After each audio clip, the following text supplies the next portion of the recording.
Can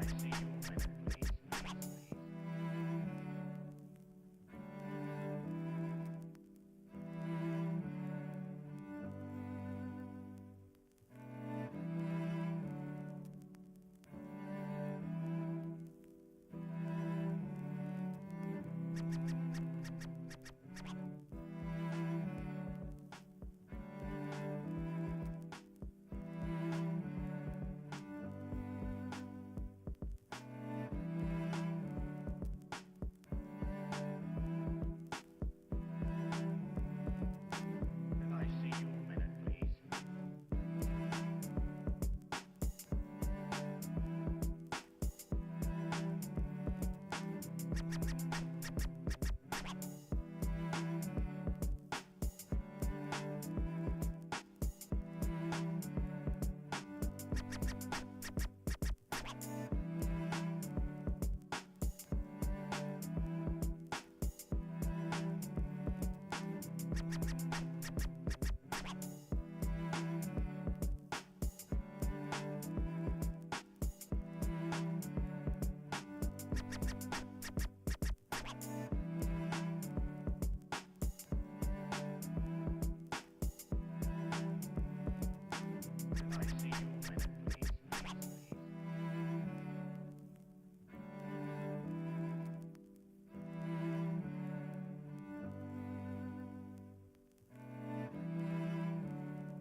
Please.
¿A dónde está papi?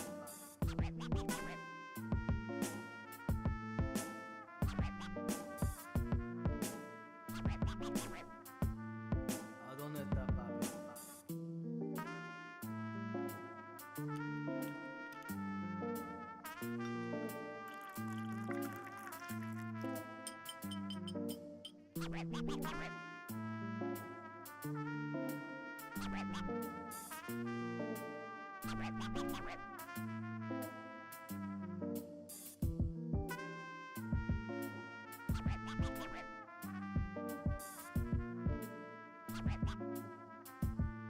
¿A dónde está papi?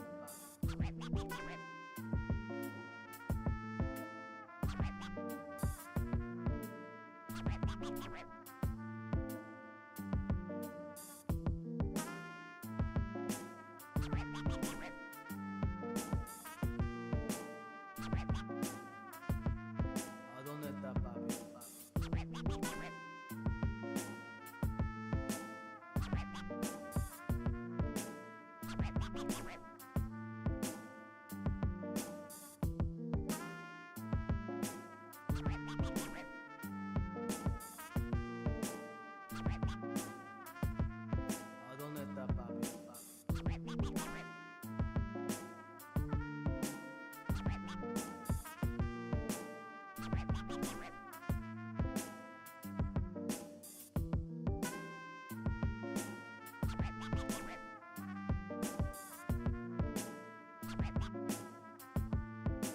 dónde está papi?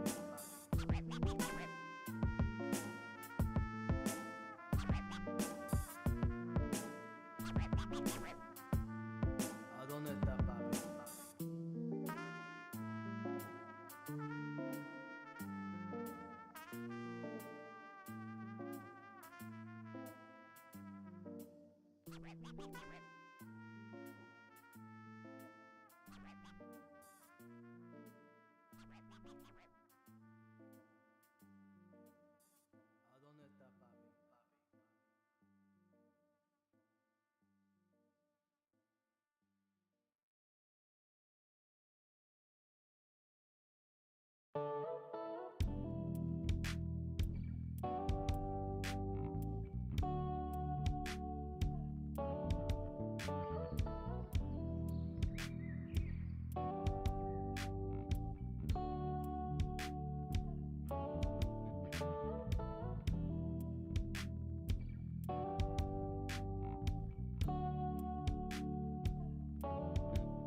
Welcome to the Tuesday stream. I hope everyone's having an awesome Tuesday. Welcome, everybody. Yellow King, how's it going? Alio, thank you so much for the tier 1 sub. I appreciate that. Michael Hassler, welcome afternoon. A-Bond. Cosmic Seeking. Welcome, everybody.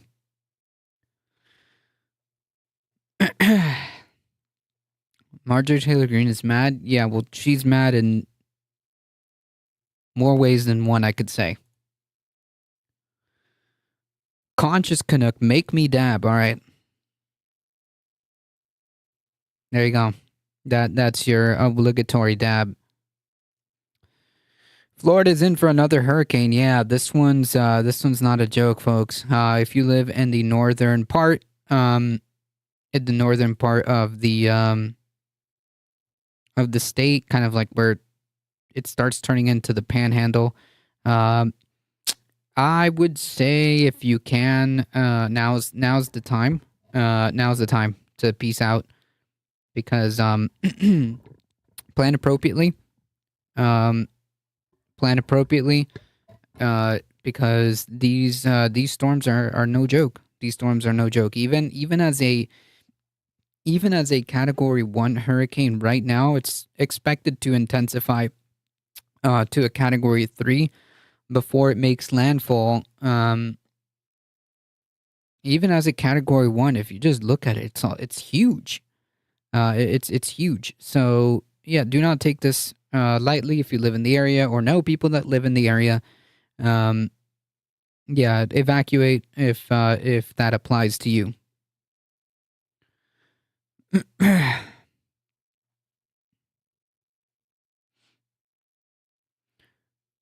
Yes. Mayhem Hippie, how's it going? It could be Franklin. Yep. It could be Franklin. Franklin out in the ocean, thankfully, is not going to make landfall anywhere. Like, it's just going to dissipate out into the sea. But Franklin is also huge. If you look at it, yeah, it was a Category 5. It was huge. Florida's is about to go through an extreme car wash. Yeah, something like that. Marjorie Taylor Greene wants President Biden gone tomorrow. We'll talk about it. I mean, I personally think that this isn't a massive waste of time. Honestly, we'll talk about it.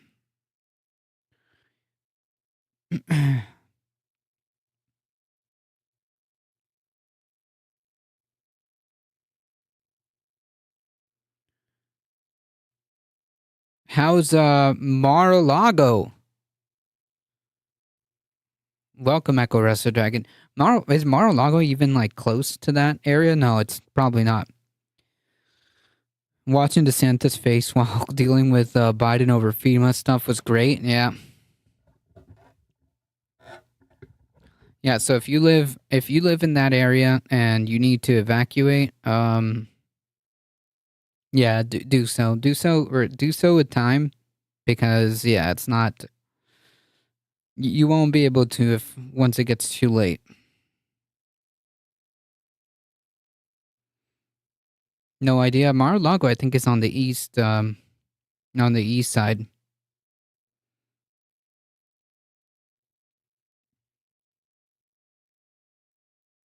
My mom evacuated this afternoon. Good. Yeah, definitely a good idea. I'm in South Florida and it's dark out here. Yeah, the hurricane is pretty big, so if you're like in South Florida, like on the east side, you are probably going to get a lot of storms. It's probably going to be a wet like day or two.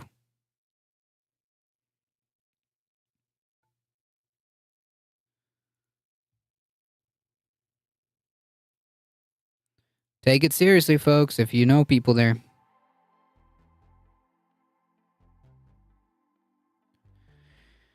These aren't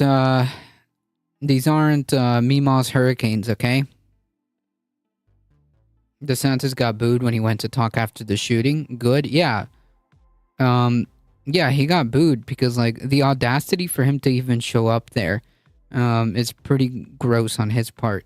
Like, I don't know, man. Has he still denounced the Nazis that paraded in his honor?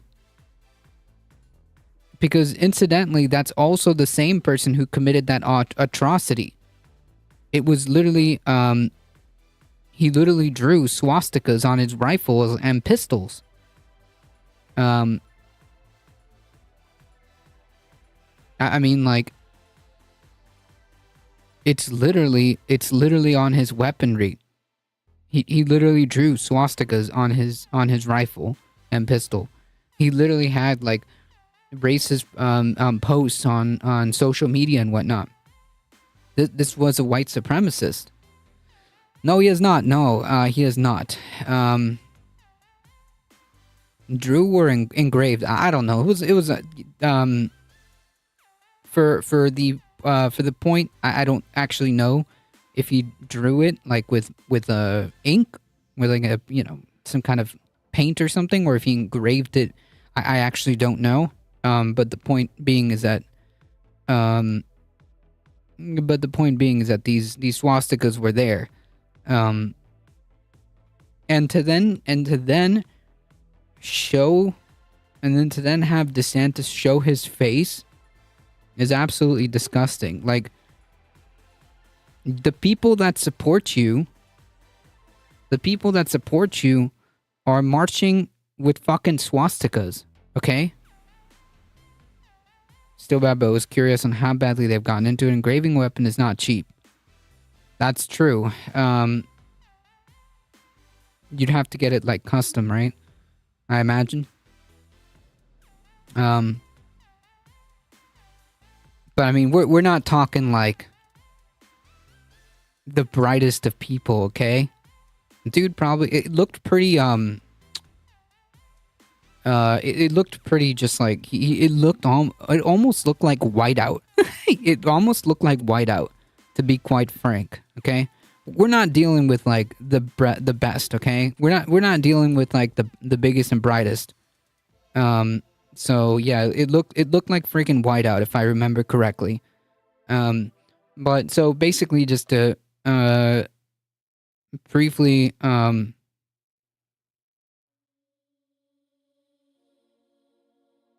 just to kind of briefly go go over what happened. For those of you that don't know, they're not sending their best.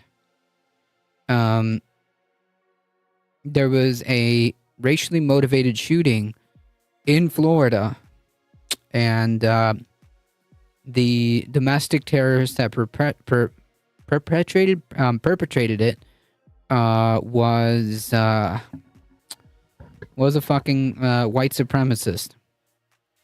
You posted a video about it. I did not go on Discord for a while, so I might have missed it. I kind of just like scrambled together today. I just kind of scrambled together today's stream.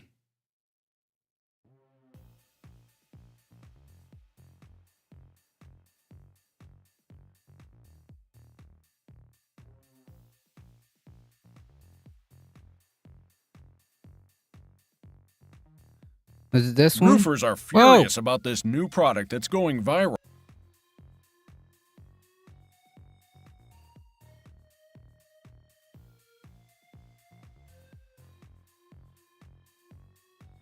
The Mehdi Hassan one?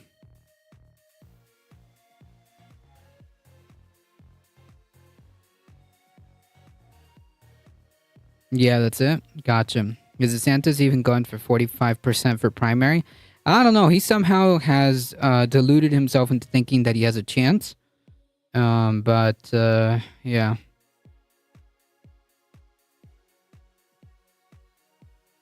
He always does a good job with these videos. All right, let's take a look. And like Jordan Peterson trying to like go at Mehdi Hassan. Ooh, oh shoot, that's right. That reminds me, we'll have to go into this.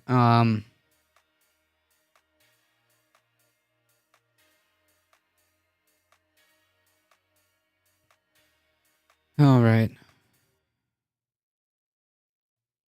Yeah, we definitely have a few sections, a few clips and things to go through. Rami was freaking with a freaking twit in that debate. Oh yeah, I mean like Ramaswamy, yeah, he's pretty bad. I also posted a funny for us to watch. Oh, gotcha, right under it. All right, well, let's get started, folks. See how much we can get through. Yeah, the cease and desist from Eminem. That was pretty good. All right, so let's just run through some of this. I'll do Jordan Peterson in a bit because this is gonna take some facts.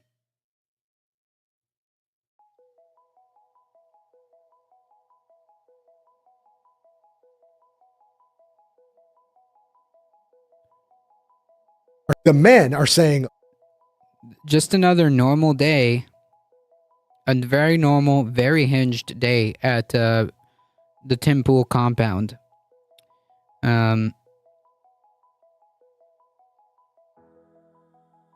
Vivek trying for Trump 2.0 is voting for Hindu and Brown and Hindu in the GOP. Yeah, I mean, like, as long as they espouse the right things, but he's not Trump.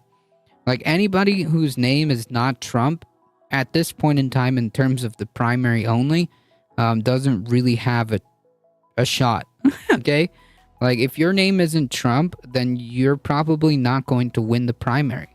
I mean, like, that's just it. You know, I hope that we have a mask mandate so it could drive that asshole crazy. I will not comply. Oh, man.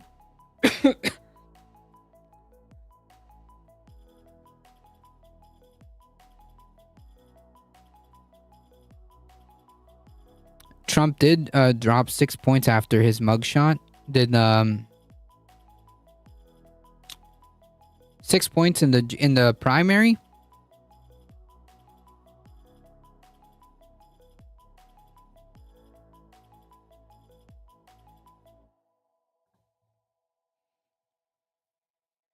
Yeah, 6 points in the primary. Gotcha. Okay, so now he's instead of like 30 points ahead, he's like what, 24? He's still in double digits. He doesn't. These people don't care. These people don't care. Remember, he said that he could literally shoot somebody in front of Fifth Avenue and they'd still vote for him. I mean, he's not wrong.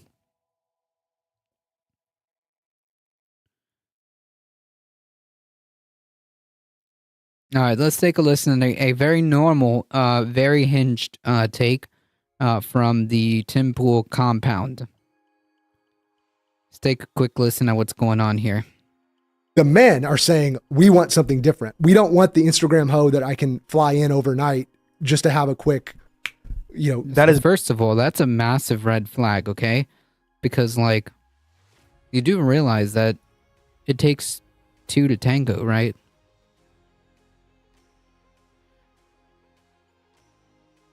Biology, that's never happening. That's Okay, biology. With all due respect, that's never. Yeah. No, See, but hold on. yeah. Like, go ahead. I agree a lot with what he's saying. Imagine if women are only looking at the top 8, 9, 10 of men. Yeah. If these guys, Mind you, the only reason this is even a conversation is because these very, very small men are basically lashing out at their own insecurities. And the way that they've decided to deal with this is by being incredibly misogynistic.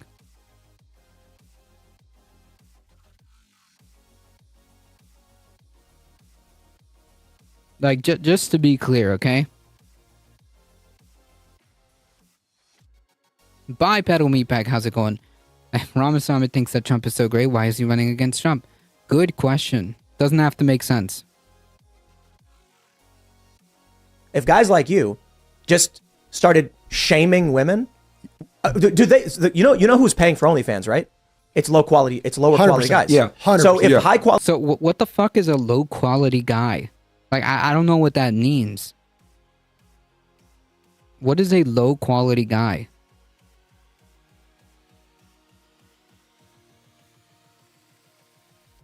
A scrub? High quality dudes who got really nice watches and pull up in a Bugatti, and this woman's like, yeah, I want to come hang with you. And he goes, so yeah, what's your body count? And he goes, how dare you ask me that? I don't want no hoe in my car. And he takes off. Yikes. So I see. So the proper response, gotcha. So folks who are trying to court a potential partner, the best course of action according to Tim Pool is to, quote, ask them their body count, and if you are rich and wealthy, then you tell them, you shame them and tell them that they are hoes or whatever. Phenomenal stuff, folks. Yeah, phenomenal advice coming from the Tim Pool compound here. My body count is no one's business but my own and my doctor's. Correct. Correct. So obviously, never listen to any of this advice. Okay, never listen to any of this like red pill bullshit advice.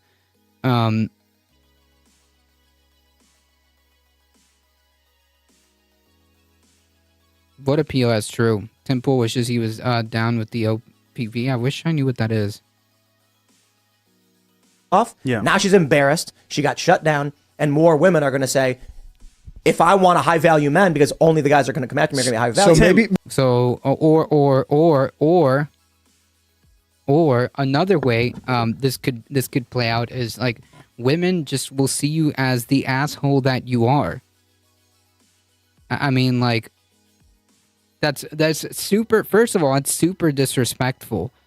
And second of all, like high quality, like I don't know what a high quality man is, but I guess the implication that he's trying to say is that you have to be wealthy and famous to be a high quality person. Oh, the rap song, gotcha.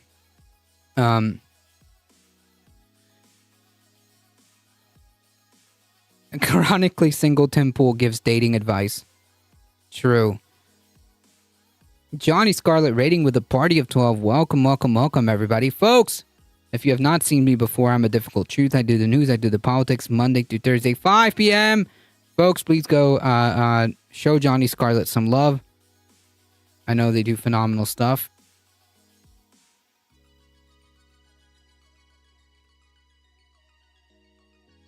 Does Tim think that he's a high-quality man? No, he doesn't. No, he doesn't, because he excluded himself when he was talking to the other people. He excluded himself. We'll rewind. But no, apparently he does not. How do I say I'm an incel without saying an incel? True. These GOP pundits do not know women to have physical relationships. Yeah, like high value man is subjective. Because like a high value person to me is someone who is incredibly empathetic, who's incredibly empathetic and smart, and very logical, among other things. But these are just like the things that come off the top of my head. High value man equals comfortable with commodifying females and human trafficking. Hey, I know. What's that meme? That Leonardo DiCaprio meme? Like, I've seen this one.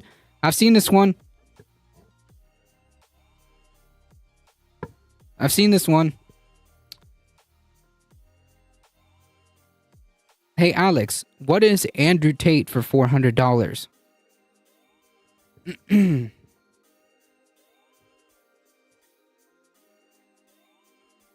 I value funny and whimsical and intelligence. True! Is that Ben Shapiro is married with children? He has children? Yeah, he does, doesn't he? Let me go back, because somebody asked if Tim Pool considers himself a high quality man. He does not. I mean, I don't want no hoe in my car, and he takes off. Whoa! You pull up in a Bugatti. Yeah, 100%. So if right, you know, like you, just Right started here. Women are only looking at the top 8, 9, 10 of men. Yeah. But like the top 8, 9, or 10, like I'm assuming that they mean the scale from 1 to 10, 10 being the highest. It depends. That's completely subjective. Are you talking about looks? Are you saying that like people only interact with each other based on looks? That's not the only thing that's at play here, dude. Okay? And that goes for like men and women. Jesus. If guys like you, See, if these, like he specifically says, if these guys, you know, guys like you, then he's excluding himself. Yes, finances are important too. Tim Pool's wealthy. He didn't include himself in the high value man conversation. just started shaming women. Do they? You know who's paying for OnlyFans, right? It's lower quality 100%. guys. Yeah, 100%. So if high quality But dude, like, what is a low quality guy? Then, because later he goes on to say that like, oh, he's got the Bugatti and he's got the watch, but like that person would be the person that pays money for OnlyFans, and also who gives a shit? Like, why does paying for a subscription to OnlyFans, why would that make you a low quality person? Hanging out the passenger side of his best friend ride, trying to holler at me. Again, this is Tim Pool getting boys arrested for speech and Tinder abuse. Yeah, I don't think that's what. I think he's just being misogynistic because he can't handle his insecurities. That's basically what's going on here. And you know that you can tell because like as we just went back, he didn't even include himself in the high value man conversation. He said guys like you. So we know that like basically this is all about like his inability to deal with insecurities. So the way he decides to deal with that is by being incredibly misogynistic. That's it.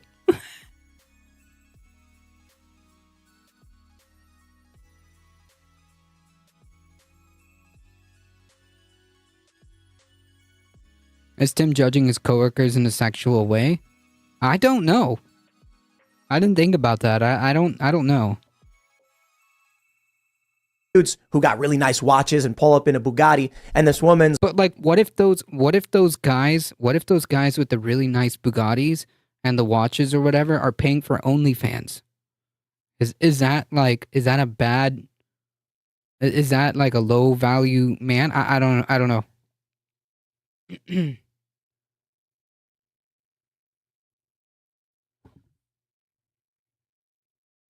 like, yeah, I want to come hang with you. And he goes, so yeah, what's your body count? And he goes, how dare you ask me that? I don't want no hoe in my car. And he takes off. But like, wait. So the first.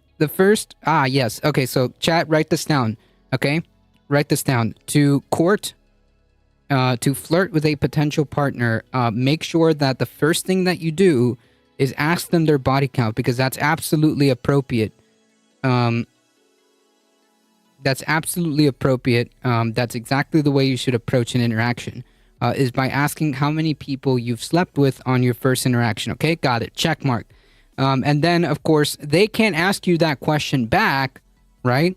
They can't ask you that question back, right? Because remember, it only matters body count, which is a weird way of phrasing it to begin with, question mark. But remember, folks, this is also Tim Pool's guide to dating. Number 2, remember, folks, that the number of partners that a person has only matters to with regards to the women. It doesn't matter. You can't ask the same thing. You can't reciprocate that question to the man. The only thing that is appropriate, according to Tim Pool, is to ask how many people that you've slept with, and do not ask that person back. It doesn't matter. It's irrelevant. Only how many people the woman has slept with. That's what matters. Because women are property, and their body count matters apparently. Question mark. And if their body count is more than 0, then you speed off in your Bugatti. Got it. Thank you, Tim. It's only low value, man, if you get caught. Not really. It doesn't make... No, it doesn't. It's neither here nor there. Hate, how's it going, Gross? No wonder a bunch of his listeners are incels. Yep. This is Andrew Tate, Red Pill, Manosphere, men's right activist kind of bullshit. I mean, like, can we really like be surprised that this is the kind of stuff that Tim Pool says? This is the same dude.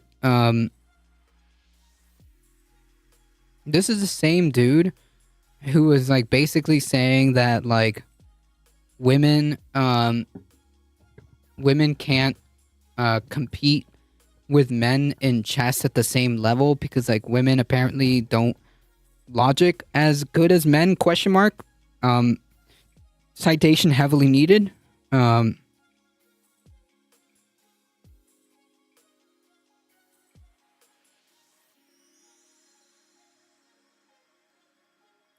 Just tell someone you don't know because you won't save yourself the headache of dating someone like this. Exactly. That's probably the best response.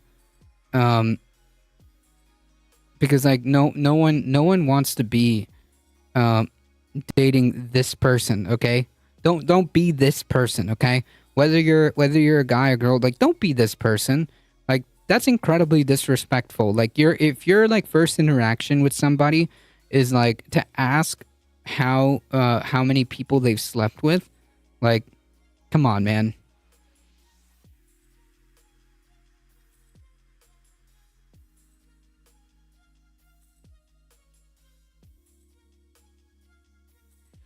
That's why I don't patronize establishments which serve alcohol as their primary product. Oh, I get you. I was like, what? Patronize? No, I get you. What is what is gross is that there are women that only date these kind of men and like it. Yeah, I mean, your choice. Your choice. I'm almost 100% sure everyone will lie. Yeah, not only that, but like, it's super disrespectful and intrusive. Like, unless it's pertinent to health or like your life, like nobody fucking needs to know, okay? Unless there's like some serious fucking information that you need, that you would need to disclose, so that both of you can be safe. Like, it's nobody's fucking business, dude.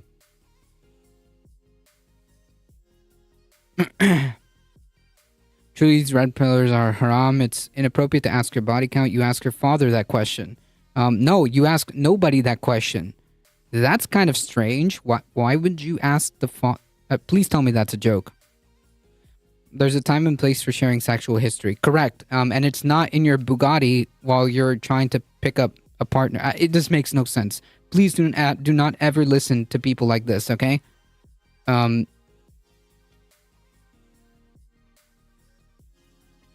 As a former, it really is no one's business. I'm glad I found a partner that did not care. Like again, nor should they. Why? Like it's just so weird. Unless it's like seriously pertaining, because like the only time this matters is if you're going to affect somebody else, right? If you're going to affect somebody else, if your actions are going to affect somebody else, then at that point it matters.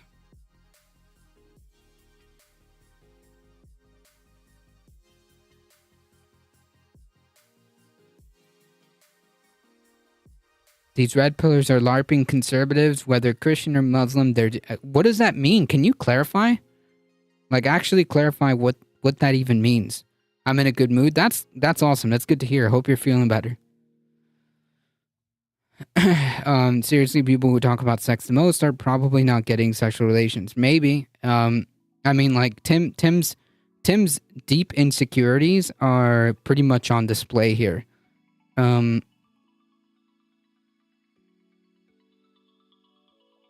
Tim's insecurities are basically on full display here. Yeah. Now she's embarrassed. She got shut down. And more women are going to say, if I want a high value man, because only the guys are going to come after me are going to be high value. So maybe let's flip be real here, though. Okay, are we going to turn this into the Dreamcast? Yeah. Okay, so what? So yeah, that'll teach these darn women. What? Yeah, let's be as as big of a piece of shit I can be. That'll teach these women. What? Okay, dude. You know what? You try that in real life, and you let me know how that goes. You try that in real life. You go up to a woman, or if the other way around, it doesn't really matter. You go up to another person that you plan to date or potentially date or going to meet up, and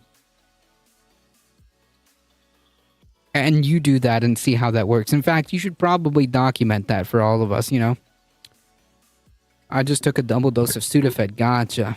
Because the Red Pillars try to sell their image as trad, Connor, and Christian or Muslim variety, but by all those superficial labels measures, they are neither. I wish like this made sense. What are you talking about?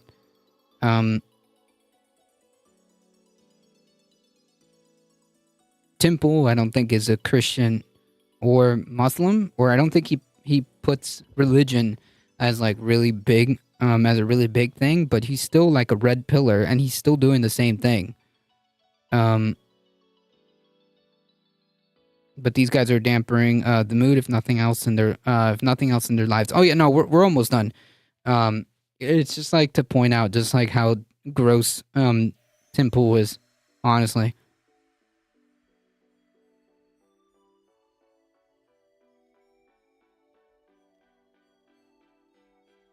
All right, so we're gonna put a pin on. We're gonna put a pin on this because this is gonna take some. It's gonna take some. We've gone over this before, by the way.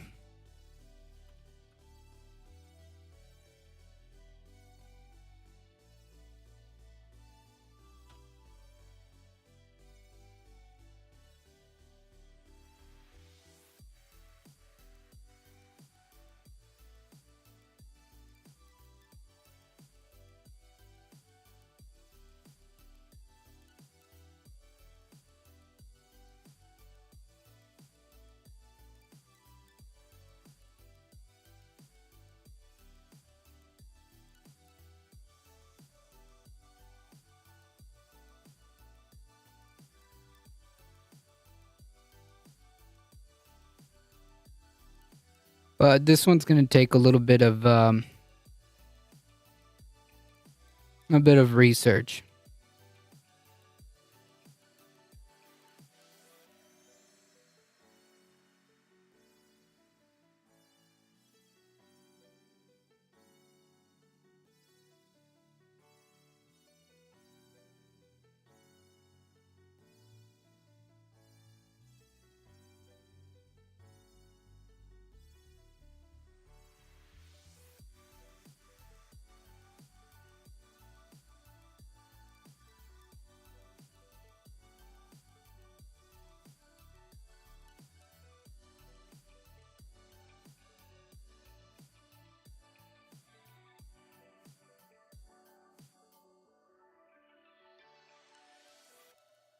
Time to get our shovels and dig. No, not Peterson. Yep.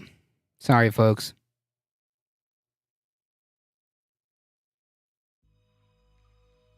Who are these scientists that are declaring that is so disingenuous? Exactly. Kind of thing that oil companies would love for them to say to keep destroying the planet. Yep. Ali with the 11 biddies. Yeah, so like, first of all, 1,100 scientists compared to like, the millions that are out there working on this is not that much, considering that like it's an over 90-something% kind of like understood consensus. And second of all, obviously, like the people that are signing this are not climate scientists. Okay, that's kind of a spoiler alert. That's kind of a spoiler alert. And somebody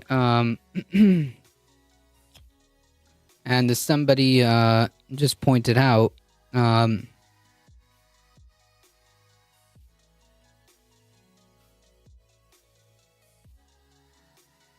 it's made by the Clintel Group, which we've gone over.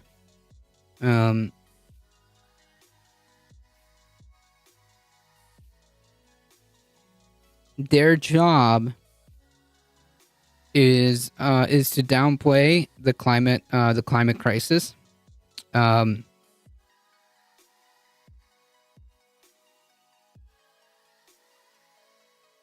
of course, this group was not founded by any sort of like actual like climate scientists at all. But yeah. I guess today my 7-day request is actually 11 days, including Labor Day. Nice! It's not really a spoiler when it's as old as this. True. True. The climate policy must respect scientific and economic reality. There's no climate emergency, therefore there's no cause for panic and alarm. We strongly oppose the harmful, unrealistic net zero CO2 policies proposed for 2050. So they're just talking bullshit? Why is it always the most serious shit that people never take seriously until it's too late? Because of people like this.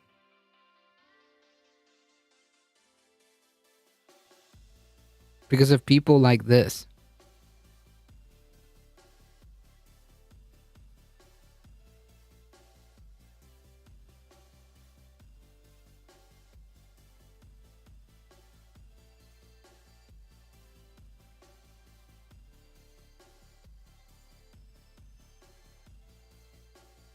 No panic for the unprecedented flooding in my state. No panic for the severities. Yeah, like it's obvious that like their purpose, is nefarious, because of capital. Yep.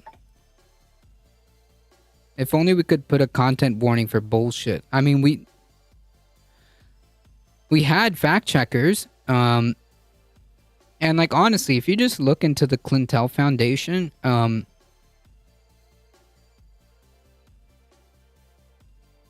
it's not made by climate scientists. The Clintel Foundation is a Netherlands-based climate science denial group founded in 2019 by a retired professor of geophysics, nothing to do with climate, and a journalist. According to a Dutch broadcaster, the 800 scientists and scholars, now up to 1,100, that support Clintel have conducted little to no climate research. A smog analysis have found that the list of signatories includes a commercial fisherman, a retired chemist, a cardiologist, and an air conditioning engineer, along with a number of retired geologists. None of which are climate scientists.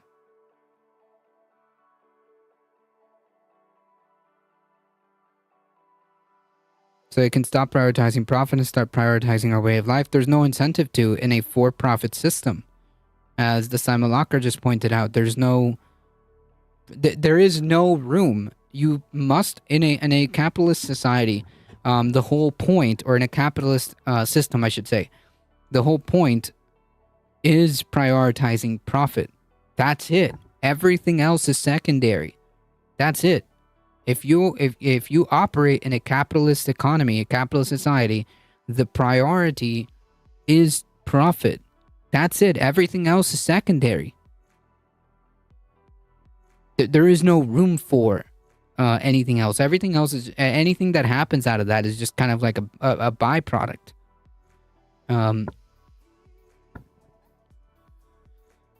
But I mean, I wish there was more action. But unfortunately, I mean, I don't see any of our politicians take any significant action at all. None of our politicians. But certainly the urgency to act is there. So then we're in deep shit. I mean, yeah, unless something changes. Unless something changes fast and radically. Yeah. But capitalism is the best way of life. For whom? The urgency to talk about it is there. Yeah, I mean, like, but we talk about it all the time. Politicians talk about it all the time. In fact, we've been talking about it for decades. We've been talking about it for decades. We know we have solutions. Unfortunately, there's just no political will to do anything about it.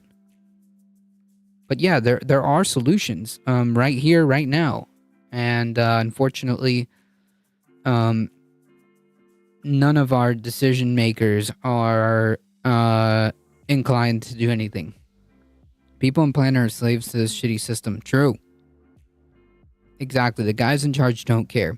Various members of the Clintel's list of ambassadors and extended list of signatories have connections to libertarian free market groups with a history of climate science denial. No surprise, the Heartland Institute, the Cato Institute, Competitive Enterprise Institute, and all three organizations are members of, yep, that's right, Koch-funded Atlas Network. So yeah, this is a big fucking like oil, this is a big oil operation, essentially a PR campaign for big oil that Jordan Peterson is retweeting because he is a climate change denialist and has gone down some really delusional rabbit holes. As a charlatan, as a theocratic charlatan does, right? As a theocratic charlatan starved for attention does. But who are the guys in charge, though? Politicians, the guys that can make the decisions, really. Versus trillions of people on this planet. Why would we lie about global warming? Who's we? Who are the guys in charge versus trillions of people? We just don't. We just haven't, I guess, collectively realize that we can actually do something should we decide to take a more direct action.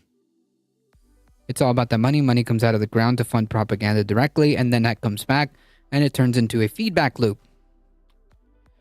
Why would we lie about global warming? Let's stop saying climate change because they don't take that seriously. Well, they don't take they're not going to take anything that we say seriously because they're living in La La Land. They're living in a completely alternate reality that they've been sold, right? A lot of people have. So yeah, I mean, we called it global warming, but in reality, like, I think the better way of saying it is the climate crisis, right? Because like climate change is like, well, the climate is always changing, and it's ad nauseum the same nonsense, bullshit logic. But yeah, I mean, just the climate crisis. They say the climate is always changing until 120 in their state, right? Plus, a lot of people just don't believe it's real. Yeah, a lot of people don't believe it's as bad as it is.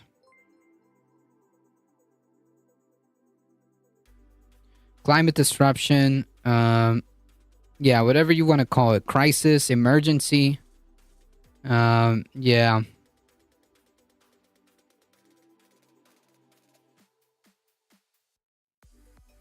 Yeah, fuck off, Nazi.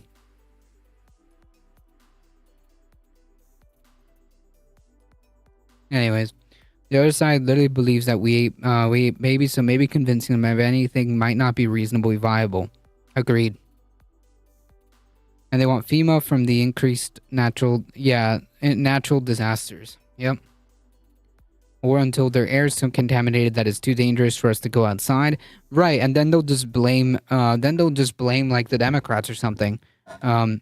Like as they were trying to shit on Biden for like the whole like Hawaii situation. Like they'll literally, like they've got this down to a T. The propaganda machine is incredibly efficient, right?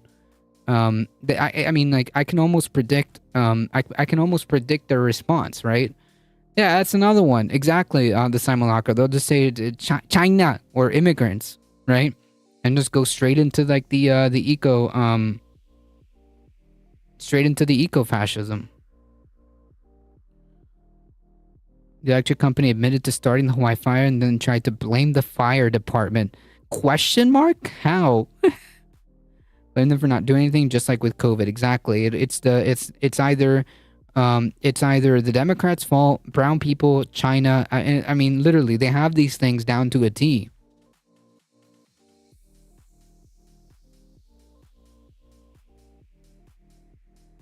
Right. Yeah. It's their fault that they didn't put out their fire that they caused fast enough. Yeah.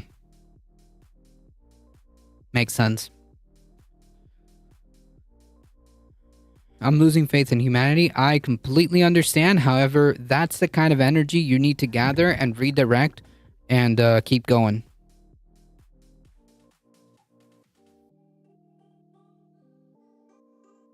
That's the kind of energy you need to gather and then redirect that.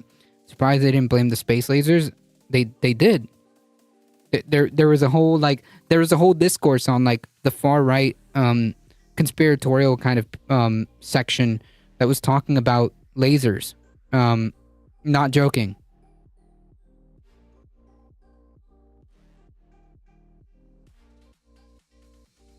They were trying to say something to the effect like the government was trying to do it on purpose. Yeah. People can do it. It's just a few who want to take it all. I'm literally only 19. There's nothing that I can do. Not you by yourself.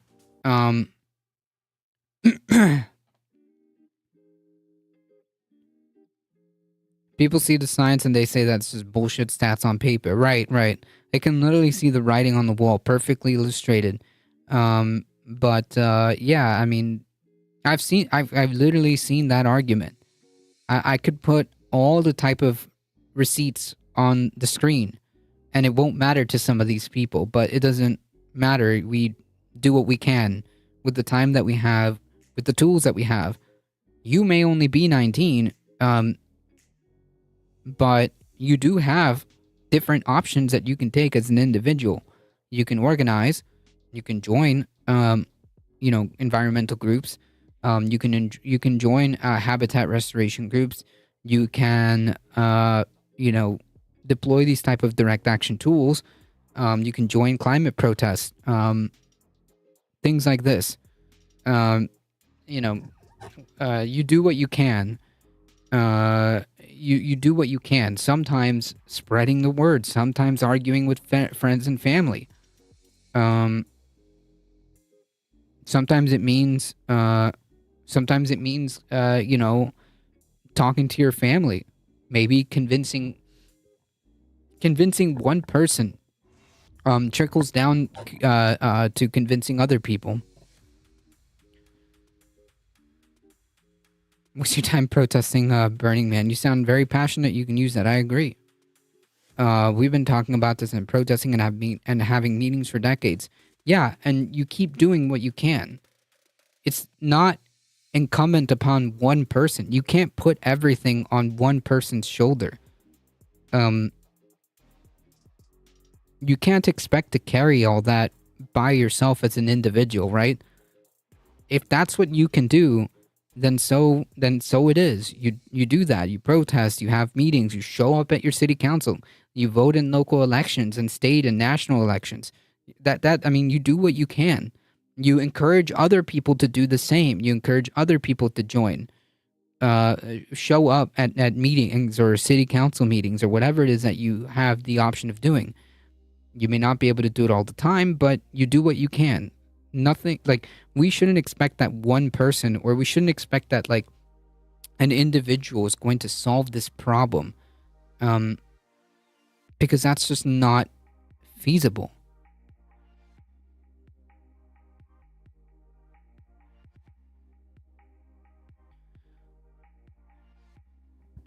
Now, here's the thing. We can do like the French. Yeah, like, think like the French, right? Direct action gets the goods. They definitely understand the concept. I don't know.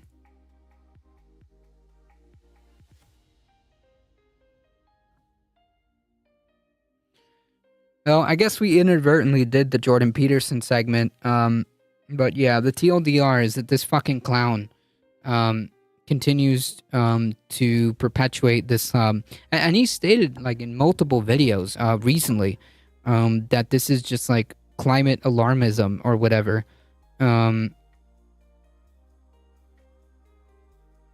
Truly disgusting. Like, let's see who this person is. Half Viking. Oh man, red flag. Okay, so doctor of medicine. Gotcha. So not a climate scientist. So like, why are we even entertaining this person? Like, you know what I mean? Probably broke the organization. Full of France, exactly.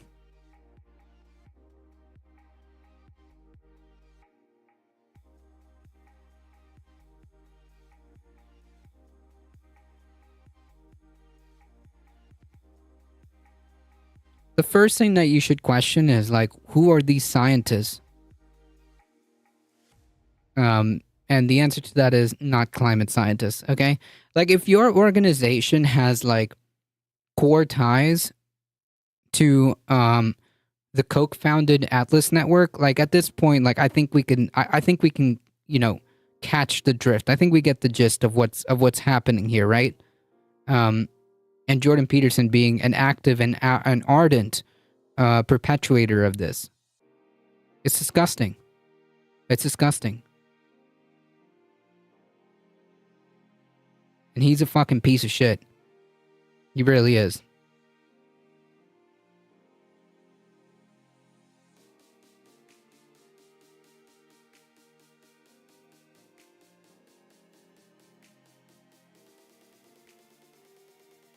And he knows what he's doing, too. He knows.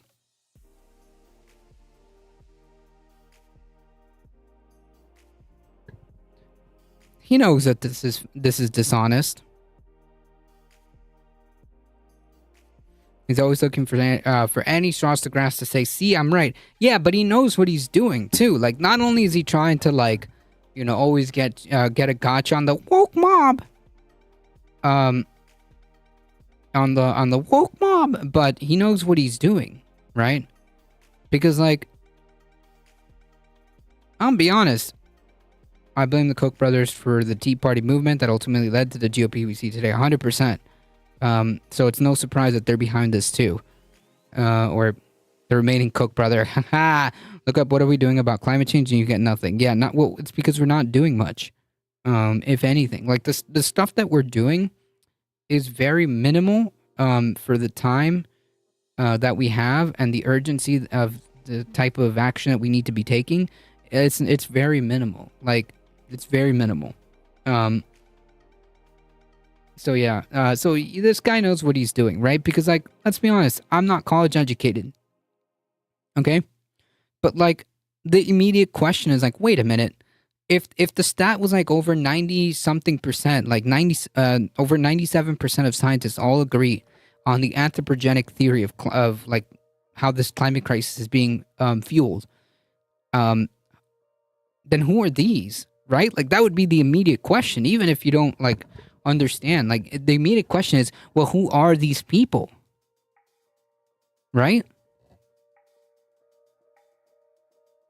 And as it turns out, yeah, this is all like a big psyop from fucking big oil companies, or a big oil company, or lobby group, or whatever you want to call them. The Atlas organization, the Atlas network.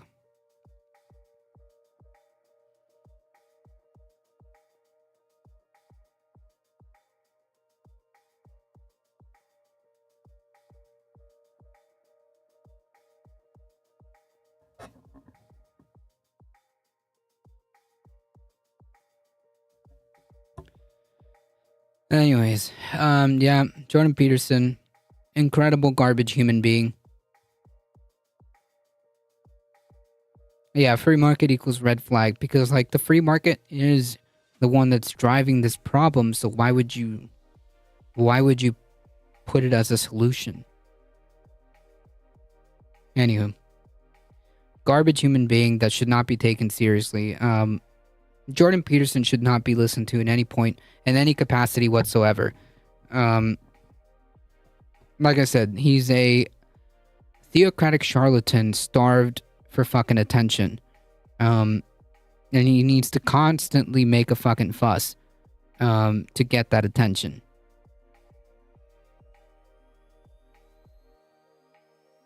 Whether if that means if that means engaging in climate change denial for the sake of doing it, so be it. That means talking about how the woke mob canceled him for the umpteenth time, so be it. Yeah, this dude's just a theocratic charlatan who's attention starved. That's it. He's a ghoul. Absolutely. He's 100% a ghoul because he knows what he's doing. That's what makes me angry. Let's not forget about plastic waste. Asians dumping trash into the ocean a while ago. It happened to reduce, reuse, and recycle. Yeah, a lot tries to focus too much into recycling. Not enough on the reducing and reusing part.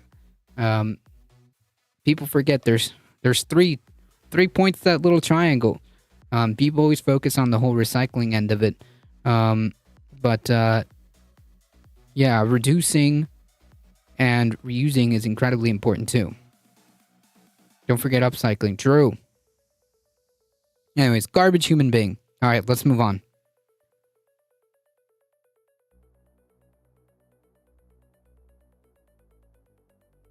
Why is it so hot this summer? And why is the Montana fossil fuel lawsuit decision Whoa! Okay, it's hot this summer because of El Nino. Yada yada. The TLDR is compounding effects from the climate crisis plus El Nino is kind of exacerbating all this. That's my guess. So hot this summer? And why is the Montana fossil fuel lawsuit decision so significant? It's time for this week's climate recap. Hit the subscribe button below if you want to stay updated on the climate crisis and clean energy transition. Extreme weather continues to rear its ugly head all throughout the globe.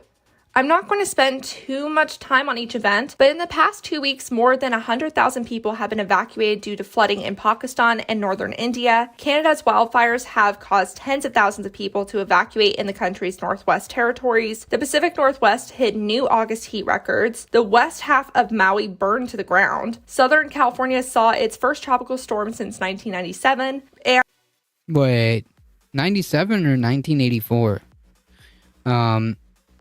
In the 80s. Many countries don't have adequate waste removal, a bit of a plague on the planet. Yeah, and we don't have to be. We don't have to operate this in this manner. We have technology that we don't have to use single plastics. We don't have to use waste. We don't have to use materials that cause so much waste. Oh, tropical storm, not hurricane. All right, my bad. She's right. And currently, Peru is battling deadly wildfires, and Greece is too, as parts of Europe falls into another heat wave. That while the poles are experiencing record ice melt, likely resulting in the death of thousands of emperor penguin chicks. You know, we're doing great, guys. We're really thriving because it's been. We're doing fine, folks. Everything's good. No need to raise the alarm, folks. Okay, there is no climate emergency. Jesus Christ, the fucking gall on these people. So disturbingly hot this summer, scientists are looking into other contributing factors to the heat past the El Nino and climate change. One of the likely causes of it being even hotter than expected in certain areas, particularly the Atlantic Ocean, is because shipping pollution has been reduced thanks to a 2020 international agreement. The regulations imposed by the International Maritime Organization reduced sulfur pollution from shipping by 80% over these last few years, which is great air quality news, but has actually reduced the man-made clouds over the ocean that block some global warming potential. These clouds made from ship sulfur emissions are called ship tracks and can be seen from space. The reduction of these ship tracks has resulted in a 50% boost in climate change impact in shipping corridors. The discourse around this discovery has been very interesting. Prominent science communicator Hank Green from Vlogbrothers considered this accidental geoengineering experiment humans did an invaluable experience that helps us understand more about how we can potentially reduce global temperatures manually. Instead of saying, should humanity take this giant step forward and begin geoengineering the planet, What we're saying is, should we take a giant step forward and do it instead of accidentally and haphazardly and in the most reckless manner possible? Do it intentionally and carefully. But many climate scientists... I was going to say, we're going to put a pin on that because, like, a lot of climate scientists are very skeptical as to how that's going to play out because there's a lot of unknown variables here. Push back on serious geoengineering considerations because it can have a disproportionate impact on certain parts of the world, and forming an international agreement on how to go about a geoengineering action is nearly impossible. The intention of geoengineering would be to somehow reverse the effects of greenhouse gases. But even if we found the best possible molecule for the job of reflecting away the sun's energy, that wouldn't reverse the effects of greenhouse gases. And that's because reflecting away the sun's energy is not the opposite thing to stopping the Earth's energy from leaving, which is effectively what greenhouse gases do. And so right, which is that's why it's called the greenhouse effect. Right. That's an excellent point. Even if some kind of solar radiation management geoengineering did reverse the heating effect of greenhouse gases, they would have other effects on things like rainfall, potentially disrupting weather patterns all across the world. Where do you stand on this discussion? Another potential factor causing this summer to be hotter is the 2022 Tonga underwater volcanic eruption that injected tons of water vapor into the atmosphere. Water vapor is a greenhouse gas, so the eruption might still be impacting the globe. But the scientific community doesn't think this contributed much to the extreme heat we're seeing. Climate change is still definitely the main cause. Let's go back to one of the most jarring extreme weather events that shocked the world, the Lahaina fire. Again, I'm not going to go too much into detail on this event because so many people have already covered it, but I think it's important to talk about it as an example of how multiple factors can create a perfect storm like we saw on the island. For a recap, the island was experiencing hurricane-force winds from nearby Hurricane Dora, and despite knowing the risks, the island's main electric utility, Hawaiian Electric, chose not to shut off power to the island. Islanders were also complaining for years before that the utility company was procrastinating needed infrastructure fixes and cutting away vegetation from power lines. The island floor was particularly primed to catch fire because invasive grasses brought by colonists were dried out by climate change-fueled hot weather. That and Lahaina had been converted from a coastal wetland landscape to an agriculture hub for sugarcane and the pineapple industry back in the 1800s. The only thing that didn't contribute to the fire was a Chinese or government space laser. Really, people? Are we really going to bury our heads in the sand that hard? Yes, I was not kidding. There was people trying to make the claim that this was intentionally done by some kind of laser energy weapon or whatever. Because we do not invest in infrastructure here in the U.S., it's a waste of money, so say with the GOP. Yeah, I mean, it's private, right? Hawaii Electric is a private company. So there's the problem right there. Ridiculous. Anyways, when the fire grew, the government didn't use the emergency siren system, claiming that it was worried people would think that there was a tsunami instead and run towards the fire. When firefighters tried to put out the fire with water, the water system lacked adequate pressure. All of these problems led to this being the most deadly fire in U.S. history. The high death toll has tragically risen to 115 people, but more than 1,000 people are still reported missing. Now locals are trying to pick up the pieces, and many are worried that the burnt land will get bought up by developers, pushing out the locals who have lived there for generations. And that's what we know for now. I'm sure more information about what went wrong and what happens next will continue to come out for a long time. I hope everyone impacted is able to access food, water, clothing, and shelter. If you want to support the recovery efforts, I'll leave a link to where you can donate down in the description.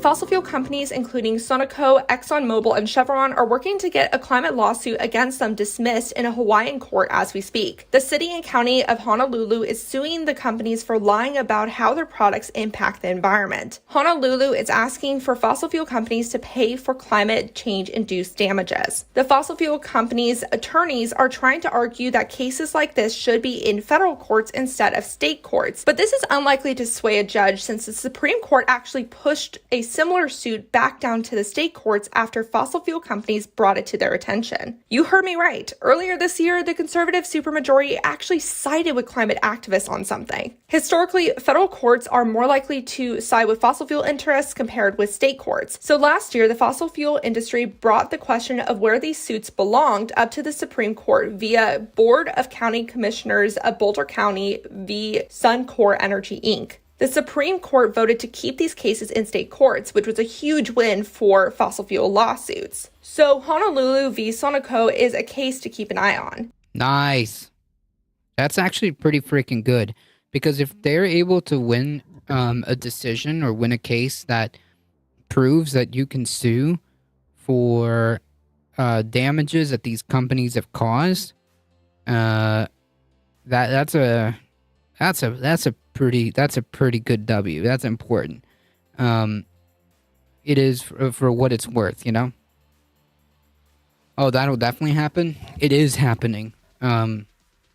I think I saw like reports of like realtors already like trying to call people to sell their properties or something like that.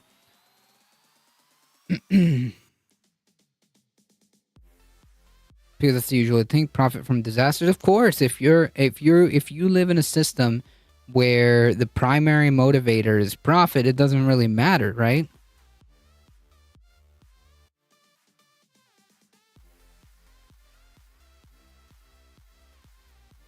They're stealing that property from people who can't afford to do anything but move on. It's super duper sad. 100%. The realtor version of ambulance chaser lawyers. Exactly. AG Lord. Howdy. Another one out of Hawaii is Nawahine v. the Hawaii Department of Transportation. In this case, which will head to the court next summer, 14 Hawaiian youth are suing the state's transportation sector for continuing to promote fossil fuel use despite impacts on the climate. This case has a new supporting legal precedent because of a similar one we talked about 2 recaps ago, Held v. Montana. So if you want to learn more about that, here's that. Which I believe this is the same case that we went over. Which, again, that in and of itself may have not done much, but it does give opportunities for other cases to latch on because of these decisions. The Realtor Shreks did not waste any time on that. I do think it's odd that the multi-million-dollar beach houses did not catch fire. There's several explanations. For one, depends on how they were made. Rich, big like multi-million-dollar McMansions or whatnot may have been built differently. Like the story. Like, have you seen the little the story about the red roof house that survived the fire in Lahaina? Well, it turns out that not only was the house built with redwood, I'm pretty sure it was red, wasn't it? The little red roof? I can't remember. Hold on. Red roof house. Pretty sure it was red.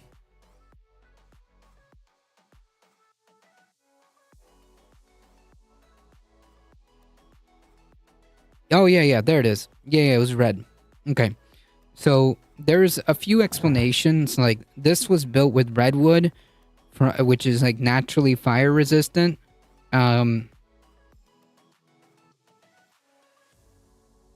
Which is naturally fire resistant, and they had some kind of inadvertent firewall, because, like, you see it's perfectly preserved. They had like rocks or something underneath this, so it didn't really burn because there was like basically a fire break. They didn't even intend for this, but it turned out to work like a fire break, and that's why embers weren't really able to light this place on fire. So there's a couple of different factors that happened, but yeah, I mean they can be explained. They can be explained. In fact, there was a video that went over like what composition this was built with, that explained like why it survived, essentially.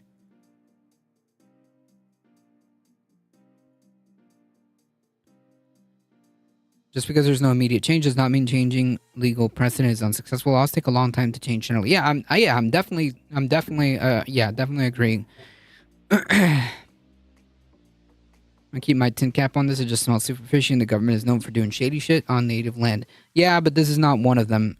This is just like rich people being rich and having,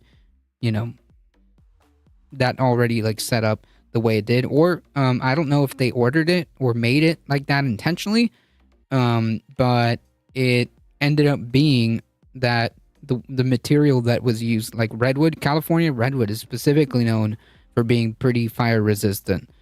What are your thoughts on Trump? He's a piece of he's bad. He's bad news. He's very bad.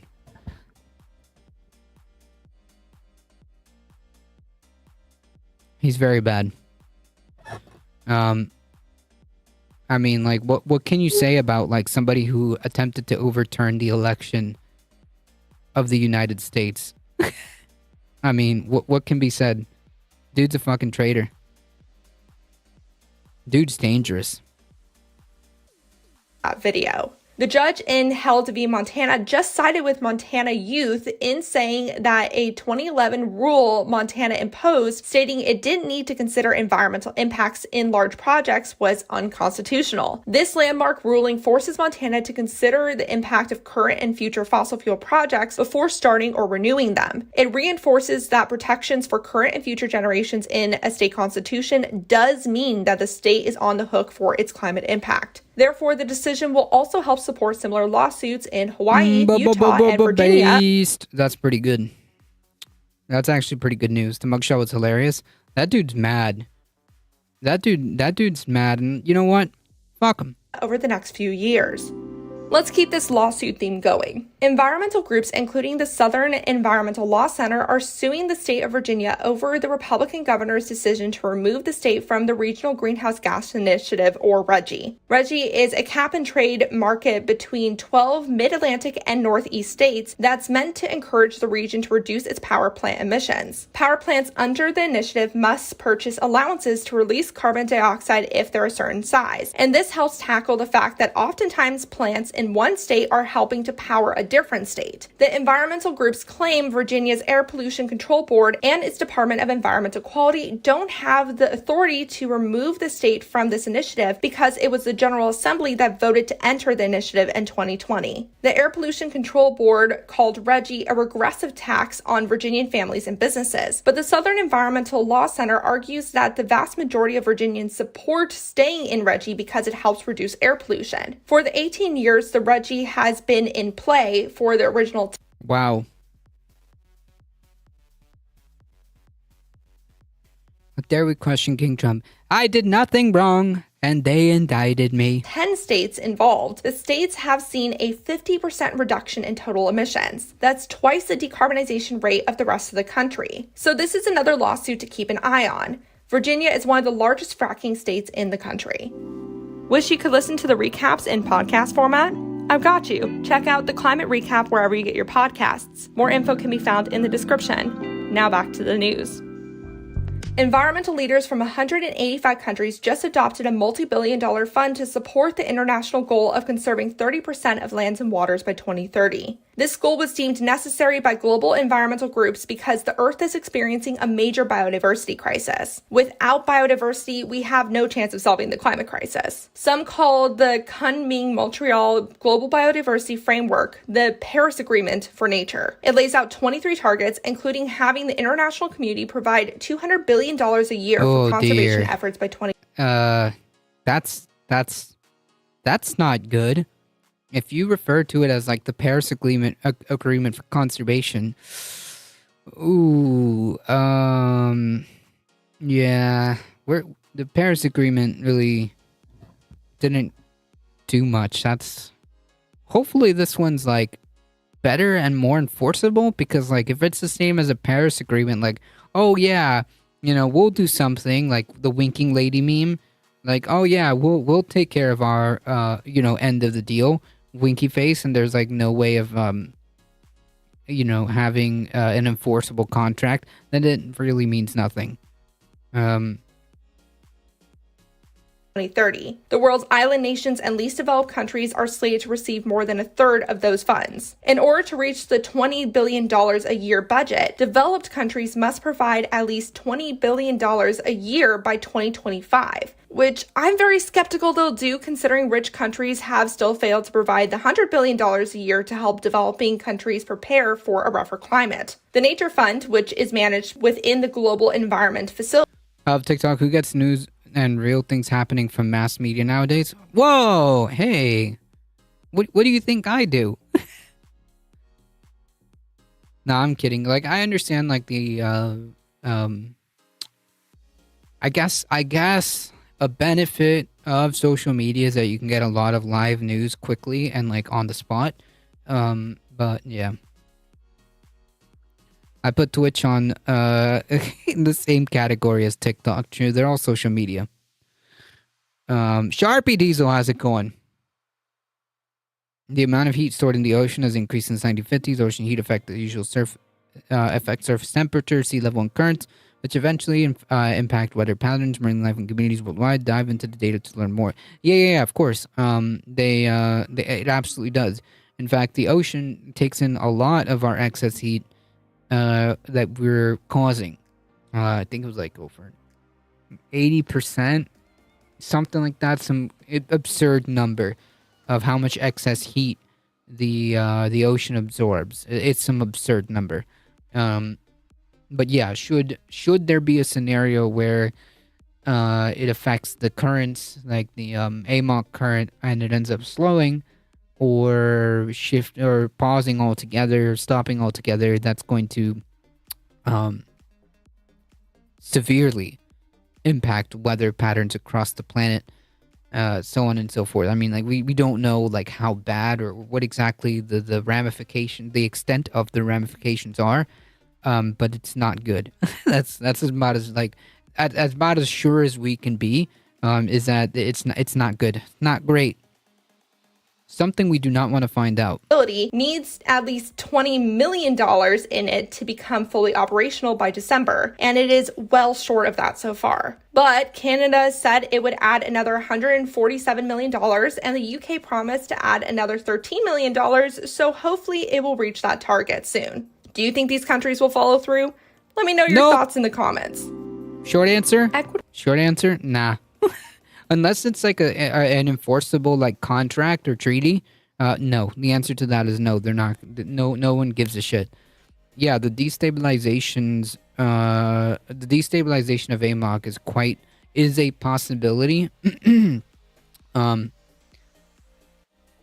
is a possibility within less than 100 years. It's possible, and for the grand scheme of things, it's not really that long, okay? That might be like one more generation. There will be people that are alive that will see that, possibly.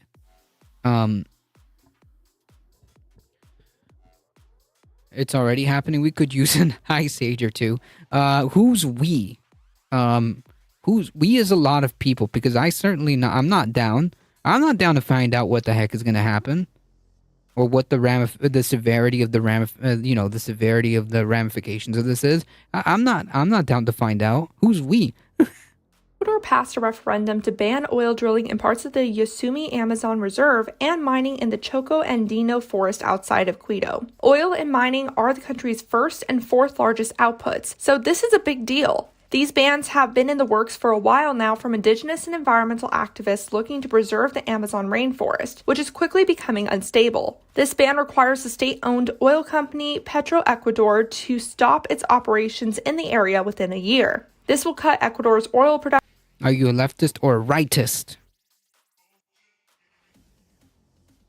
I'm a political commentator that is just. I'm not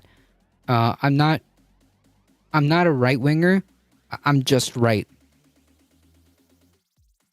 production by 12%, and the company says it will cost the country's income $13.8 billion over the next decade. But activists want to send a message that there's no more room for destructive extractive methods amidst a biodiversity crisis. True. A single Yeah, honestly, there's literally no more room for fossil fuel projects. It's just like a thing that we cannot afford at this point. I'm far enough south in Canada. I could handle an ice age. The planet, and the humans could use one. I mean, I'm not opposed to natural population control, but that is me. The plague and ice age. I mean, it's just the Earth getting rid of some fleas on her. Yeah, but I'm not of that mindset. Me, I like to do the thing called living, and I want a stable and healthy planet. That also is going to be there for future generations. But yeah, no, not good. I personally wouldn't roll the dice and find out what another ice age is going to do. I don't want to find out. I'm good.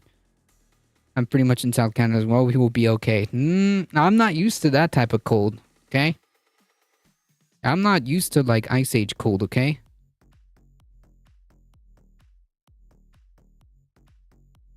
hectare of Yasumi Forest has 650 species of trees and hundreds of species of animals, according to Ecuador's Environment Ministry. I'm a Thanos? You mean you're Sam Cedar? You're a Sam Cedar?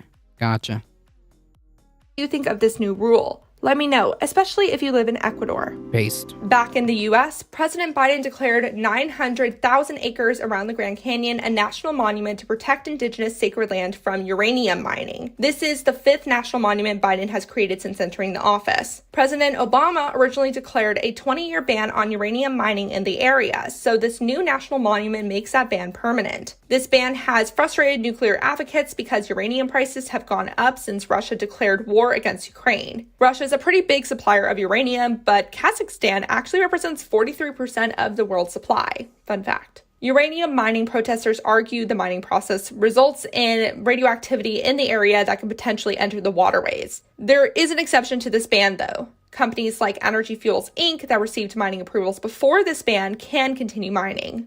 Yikes. Where do you stand on this issue? I mean, if it's depends on how it's done, and if it's destructive and not acknowledging like indigenous like land rights, then no, I'm against it. Pretty sure last ice age went only as far south as Kentucky. Will be fine. All right.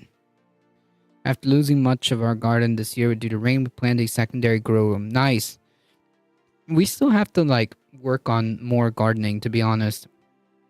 I'm gonna be honest. We need to step up our gardening capabilities. Like we had a couple plants. We have a lot of like different herbs and whatnot, but we didn't really plant that much this year. I want thorium reactors which eat nuclear waste and the introduction of fusion power.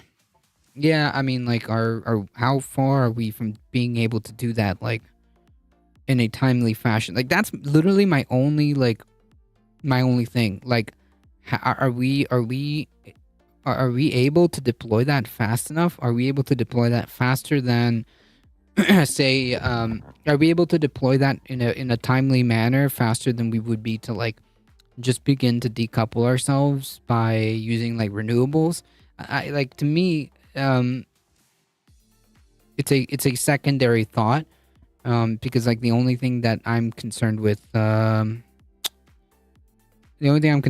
time. The only way we'd invest in that type of tech is if it was private and could make a profit, which I think it can. It's just like, you know, what is the profit margin on that, and why would I care? If I'm a big like oil tycoon, like why would I care? If I'm like rolling in money right now, why would I care? Like what's the saying? If it's not broken, don't fix it. If I'm the owner of like a multi-trillion-dollar fucking industry, and the bucks continue to come in, and I continue to use said bucks to continue to cement my position by buying politicians, which continues to increase my profit. I'm not going to change. There's no incentive for me to change.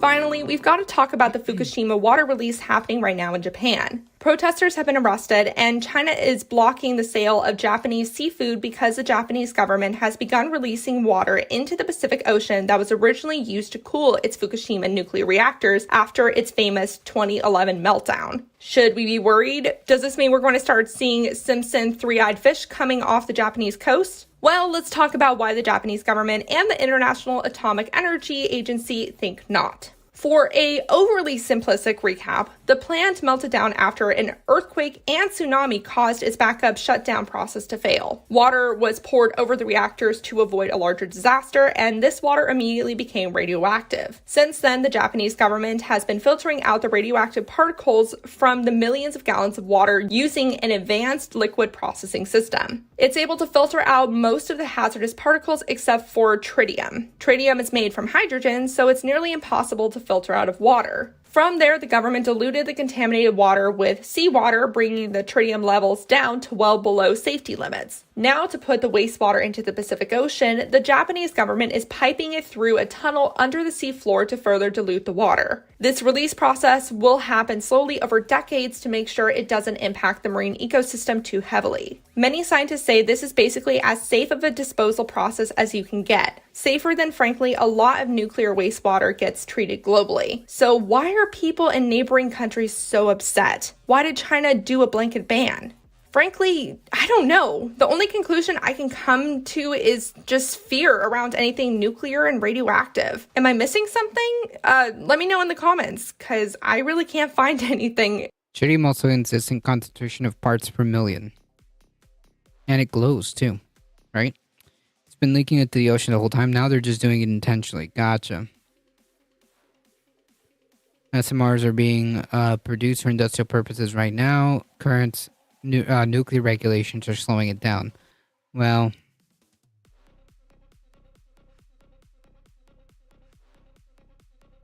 parts per trillion can shoot it to Mars. True. That would give people pause. And that was your climate recap for the week. If you found this information useful, please like and share the video so more people can see it. Remember to talk about the climate crisis every single day and to support your local news organizations. Thank you so much to the people on. All right, cool. Go subscribe and follow and whatnot. Also join us. She does stream on Twitch. So join us Tuesdays and Fridays. I think about 1 p.m. Eastern Time. 1:30 p.m. Eastern Time. You can find her in this here.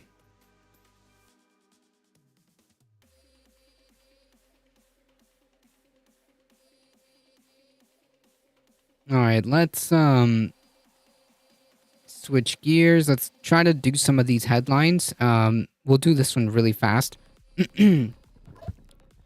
Francis Suarez, which is the Miami mayor, ends his presidential bid. The first Republican, the first GOP candidate to drop out of the race. Bwomp, bwomp, bwomp. The amount of tritium they could have harvested from the Fukushima disaster could run the Tokamak reactor for about 3 days. Jeez.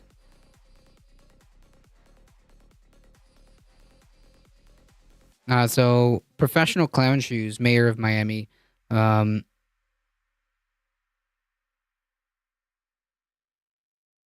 he's decided to suspend his campaign. I mean, there's not much to say here.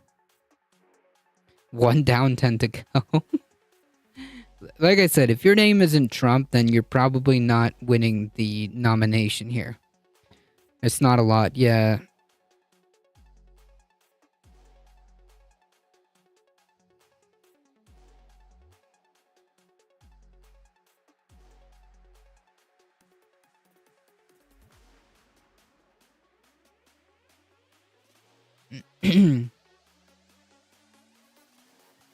Suarez centers his campaign on his record of success in Miami? Question mark? Winning re-election as a Republican in one of the Florida's bluest cities, but his candidacy struggled to gain momentum as he campaigned in early states only a handful of times, making only 3 trips to Iowa and 2 to New Hampshire since announcing his bid in June. On the stump in early voting states, the mayor honed his message on economic policy and record in Miami, railing against the defund the police movement. Ah, yes, the very powerful defund the police movement in Miami. Yeah, and highlighting his family's history of migrating from Cuba to the U.S. That's pretty ironic, being in the GOP.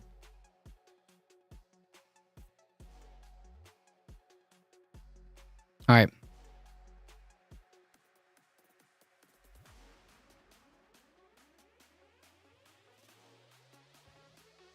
Let's do this one, and then we'll. There was a swastika emblazoned on the gun. Am I talking about Nazi Germany circa 1933? Sadly, no. I wish. I'm talking about the United States of America in 2023. Just before 2 p.m. on Saturday, a white man armed with an AR-15 style rifle killed 3 black people at a Dollar General store in Jackson. Yeah, and then like he unalived himself. Does anyone live where defunding of the police has happened? Nope. It's not a thing. No matter how many times Republicans cry about it, it's not a thing. Like exactly who has defunded the police? Can we get a tally on that? Who has defunded the police?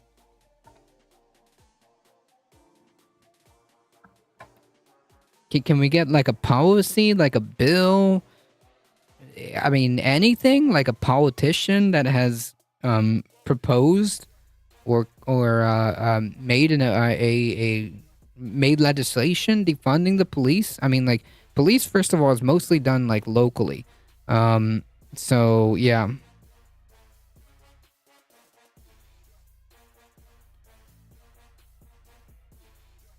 I live near a city that has defunded their police. There has been a sharp increase in their in crime, but they did not fund mental health or any homeless centers. Look at Burlington, Vermont. They have defunded their local PD. Gotcha. Anytime someone wins a lawsuit against police department with monetary damages, sort of defunds the police, I guess. They gave our police more money this year. They haven't funded veterans with PTSD either. Yep. Burlington has like 15 people. True. But yeah, like you can't talk about, like, the whole point of even making the argument of defunding the police is because you immediately make the argument that we need to fund other programs, because the whole point is, if your argument is you want to reduce crime or whatever, then you focus on socioeconomic solutions, right? Defunding the police, the argument implies that you're funding other social programs.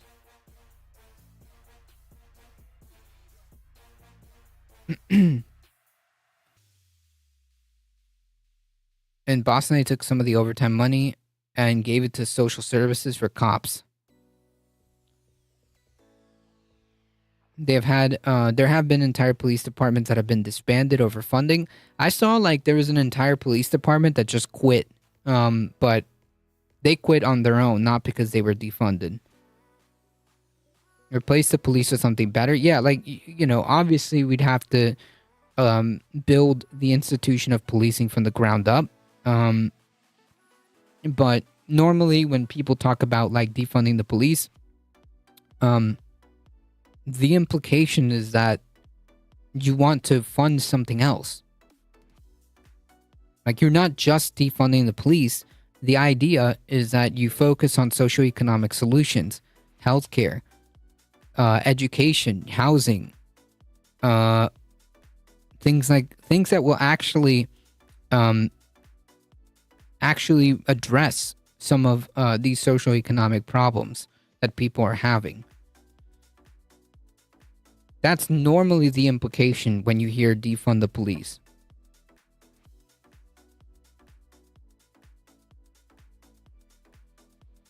Florida. At a press conference yesterday evening. The sort of fascist cult of the police. Too many bullies have joined the force, and they protect each other's lawlessness. 100%. Like you can't train your way out of that. You can't train your way out of that. The Department of Public Safety, whose mandate is actually public safety, true. We actually train police to help and serve communities rather than business corporations or technically class traders. Yeah, but there's no amount of training that's gonna get like that culture out. It has to be remade. It has to be remade. In Boston, Revere, and other cities use social workers and mental health de-escalators. Yes, they've had units that they've had trial runs where they actually send like mental health professionals or social workers instead of the cops, and has been wildly successful. Go figure. You would have to make the police remake the police from something different, right? Which is my yeah, exactly. It's my point. That's my point. Is that the culture of policing, you can't train that away. You can't really train your way out of that, in my opinion. You just have to start all over. Origins of modern day policing can be traced back to the slave patrol. The earliest formal slave patrols created in the South Carolinas with one mission to establish system terror. I mean, this is no surprise. The history of policing can be traced. Colonial America and South, where slavery is central to the economy. Slave patrols responsible for capturing runaway slaves and returning them to their masters. The first unofficial police in America. I mean, tracks. Sheriff T.K. Waters said unequivocally that the massacre was a, quote, racially motivated attack, and that the shooter left behind multiple diaries, multiple, quote unquote, manifestos riddled with rabid bigotry. I mean, like, and the audacity for, like, Ron DeSantis to show up. The gall of Ron DeSantis to show up. Portions of these manifestos detail the shooter's disgusting ideology of hate. Plainly put, this shooting was racially motivated, and he hated black people. Earlier today, Attorney General Merrick Garland Literally just business and slaves. You see it too. Nothing changed. Right. put out a statement saying the Justice Department is investigating this attack as a hate crime and an act of racially motivated violent extremism, and adding that one of the Justice Department's first priorities upon its founding in 1870 was to bring to justice white supremacists who used violence to terrorize black Americans. That remains our urgent charge today. The problem is, though, that it hasn't been an urgent issue, even as white supremacist violence and mass murders have been on the increase. It hasn't been urgent enough, not just for the Justice Department and for law enforcement, both federal and local, but also for the Democratic Party as a whole, for the media as a whole. Curious. Dealing with, like, these domestic terrorists, these, like, white supremacist domestic terrorists, isn't a priority for law enforcement? Huh. I wonder why. Whole, for the American people as a whole. We haven't taken this issue seriously enough, even as black and brown and Jewish and Muslim bodies pile up, both at home and abroad, as a direct result of white supremacist and racist violence. We didn't take it seriously enough after the Charleston Church massacre in June. I mean, like, even during Trump's fucking presidency, his own three-letter fucking agencies, FBI, DHS, all these people said the most persistent and deadly threat, or I think they use lethal, the most persistent and lethal threat is far-right white supremacists. That's it. Even in Trump's fucking even during Trump's presidency, the most persistent and lethal threat in terms of domestic terrorism is far-right white supremacists. That was Chad Wolf, I believe, was director of Homeland Security. He was the one that made that report, and they tried to spin it.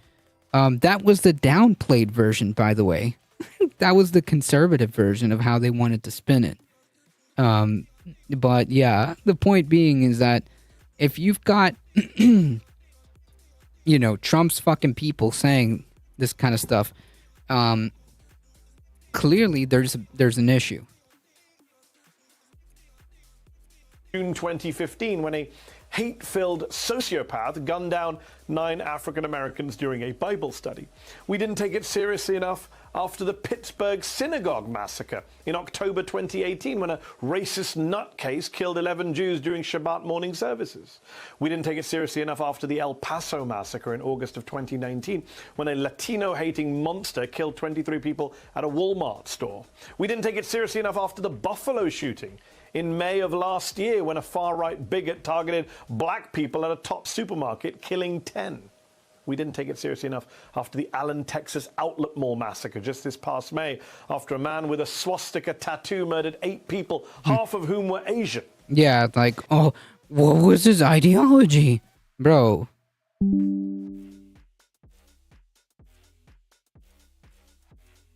They won't care until it's one of their people. Yeah, but these are targeted attacks. These are targeted attacks. Protect and serve property, true. And now, Jacksonville, Florida. White supremacists armed with AR-15 style rifles gunning down black and brown people, attacking synagogues, setting fire to mosques and black churches. At what point do we say enough is enough? At what point do we ask how we came to live in an America where racist violence is on the rise again, where white supremacists are emboldened again, where mainstream politicians are silent again? And martial law, no, yeah, I don't know about martial law, but the point being is that we absolutely have to take it seriously. When you have a psychopath in chief, it disinhibits the other racist psychopaths clearly. And they are silent. Florida governor and presidential candidate Ron DeSantis has strongly condemned the violence in Jacksonville, but he had nothing to say about the far-right ideology behind it, where it comes from, how to stop it. Right, and like, again, Ron DeSantis, not only has he had people in his campaign do fucking, like, fash propaganda, which we all saw, not only has, like, Ron DeSantis, like, had literal fucking Nazis working in his campaign, but till this day, he has not denounced the fucking Nazis parading, or that were parading in his honor or in his name. And this didn't happen once either. It didn't just happen once. He had nothing to say about the swastika or the weapon of choice. Perpetrating violence of this kind is unacceptable, and targeting people due to their race has no place in the state of Florida.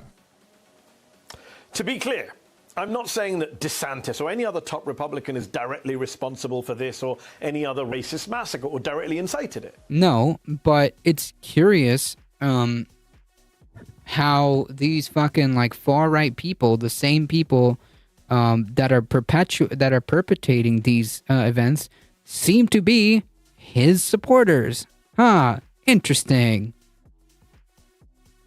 He tried to blame the Dems for talking about the Nazis marching in Orlando. No, he did not. Really? He tried to blame the fucking Dems like it was a Democratic op.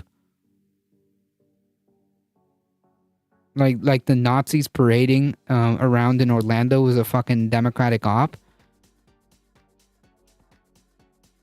For reference, I hate typing on my laptop, but everyone should high five the faces of Nazis. Yeah. High five. Yep. Okay, so he tried to say it was a fucking op. Damn, dude. How hard is it to say Nazis are bad? How hard is it to say like not Nazis don't belong in fucking Florida or some shit like that? Like literally it's the easiest thing to do. Literally. Like as a politician, that is like optically like the easy, you would think it would be like you would think optically it would be the easiest thing to do, right? When was America not fascist?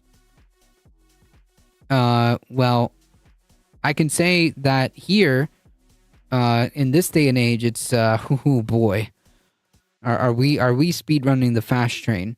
When you're a psychopathic magnetic, everything production and co-opting victimhood, DeSantis actually believes he's the victim of this attack.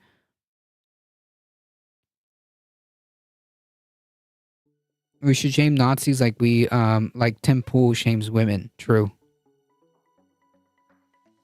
What I am saying is that Republicans have created a permissive environment for white supremacists and domestic extremists in this country, have echoed their rhetoric and True. Mehdi Hassan is 100% correct here.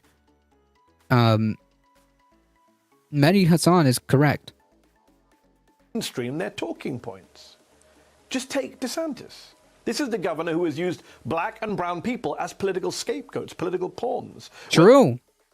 Whether it was his arrest of black ex-convicts for daring to vote in Florida, arrests that soon fell apart, or his little game of human hot potato with brown migrants, tricking them onto airplanes and lobbing them across the country to Martha's Vineyard. I mean, this is a guy who fearmongers about critical race theory in Florida schools, who loudly defended a Florida school curriculum which basically both sides slavery and anti-black violence, and who just recently had to fire from his own campaign a staffer who made a video of DeSantis standing in front of a neo-Nazi symbol. True. That's exactly what I was saying. Like the fucking the guy has fucking like Nazis working for him, or had in this case. I mean, like, Nazis are parading in his fucking, like, support. Nazis are parading in his honor. I don't know, man. Dude still hasn't fucking, denounced the Nazis. Instead, he's trying to say it was some fucking Democrat op. Instead of just simply saying fucking Nazis are bad or some shit. Like, Nazis have no place in Florida. Like, it's so easy. And he couldn't do it. It's so fucking easy. It's so fucking easy. Just be like, hey, Nazis have no place in Florida. Who's ever marching out there, like, waving around the fucking swastikas in my banner? I don't want that shit. Like, it's so easy. It's like the most easy optic win for any politician. But, like, he can't do it. Why is that?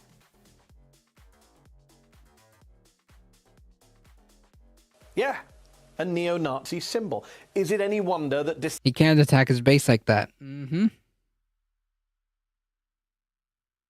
DeSantis' 2018 Democratic opponent in the governor's race famously said this. Now, I'm not calling Mr. DeSantis a racist. I'm simply saying the racists believe he's a racist. True.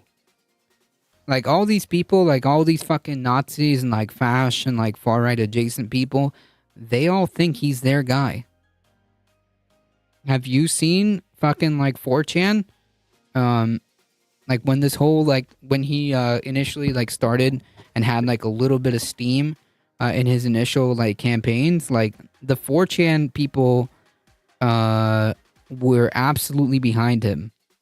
There's a reason for that. Doesn't matter. At the end of the day, it doesn't matter whether or not DeSantis is or isn't. They believe he is. They believe he's their guy. And they believe he's their closest vehicle or conduit. That's a fucking problem.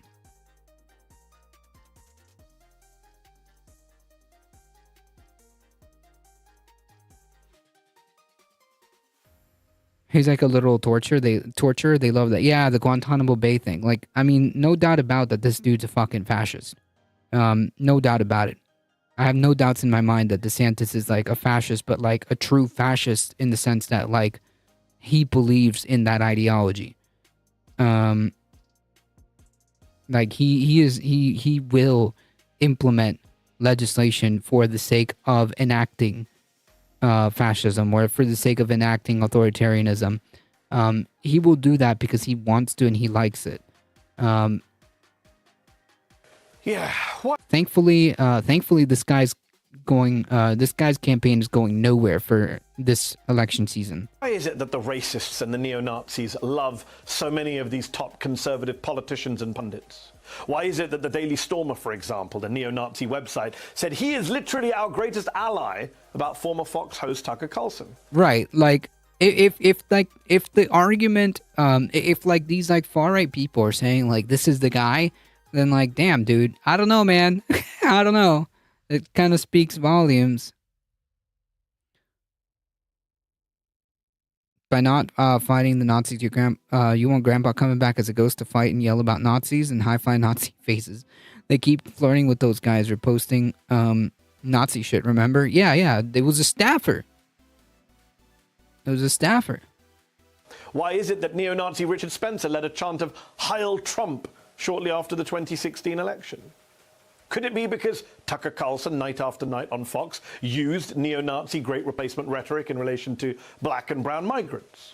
Could it be because Donald Trump campaigned for office by retweeting white supremacists, while in office defended neo-Nazis as very fine people, and since leaving office has hosted a Holocaust denier at Mar-a-Lago for dinner? Yeah, fucking Nick Fuentes had dinner with the former president. Like, I don't know, man. I don't know. That's pretty fucking, like, alarming to me when you have a literal fucking neo-Nazi having dinner with the former president and current frontrunner of the Republican Party, by the way. Oh, and don't even try the, why are you politicizing this, Mehdi? We should be focused only on the person who pulled the trigger and no one else card. I'm Muslim. You don't get to play that card with me or my community. For the past 20 plus years, since 9/11... Oh, this is where fucking Jordan Peterson got his rocks off about the fucking, like, back and forth with the race thing. Trying to, like, insinuate that Mehdi Hassan is Caucasian. Jesus fucking Christ. Muslim communities in this country have been relentlessly questioned, examined, pathologized, scrutinized for the slightest signs of extremism or violence.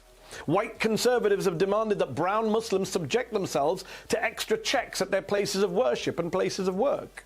White conservatives have asked where the violence in Muslim communities comes from. What's the ideology behind it? Who are the hate Same shit. These fucking, like, Christian extremists, these fucking Christian extremists are blaming, what is it? Projecting, right? Every accusation is a confession.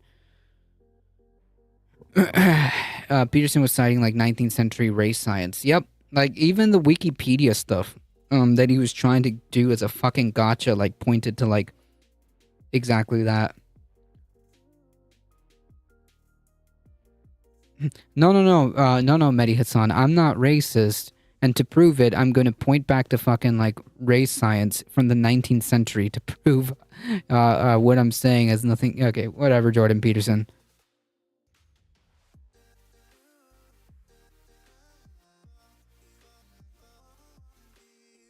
He's definitely a narcissist, 100%. Yeah, I don't know. I can't really say, but...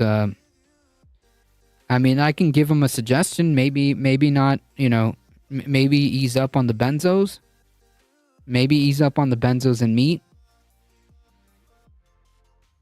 And the pure meat diet. Preachers who are radicalizing angry and impressionable young men. They've demanded the Muslim community get their house in order. Well, tonight, this... It's quite possible he really doesn't see color given the suits he wears. Like the fucking, like, Batman villain fucking suits that he wears. The fucking Batman villain suits that he wears. You can send me that link by Whispers Husky Canvas.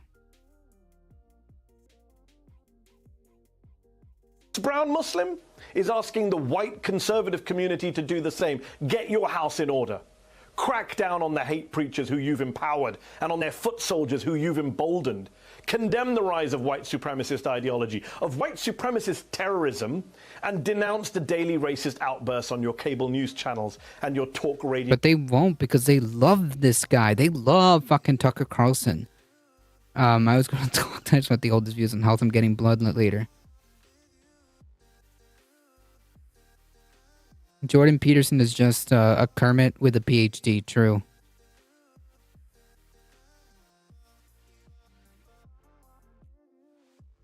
Evergrande files for bankruptcy as... whoa.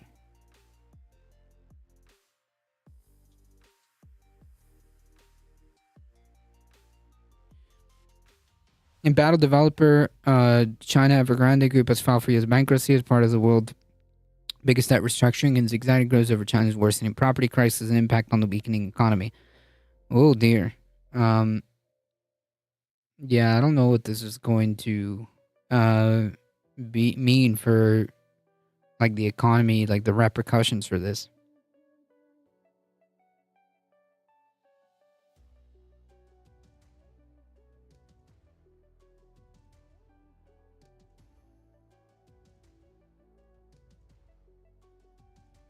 China watching shit?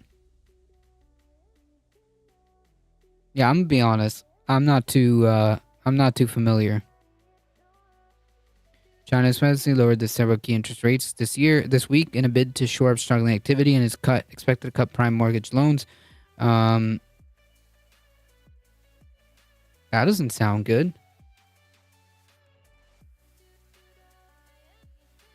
So it's not protection from the under Chapter 15 of the U.S. Bankruptcy Code, which shields non-U.S. companies that are undergoing restructurings from creditors that hope to sue them or tie up assets in the U.S. Gotcha.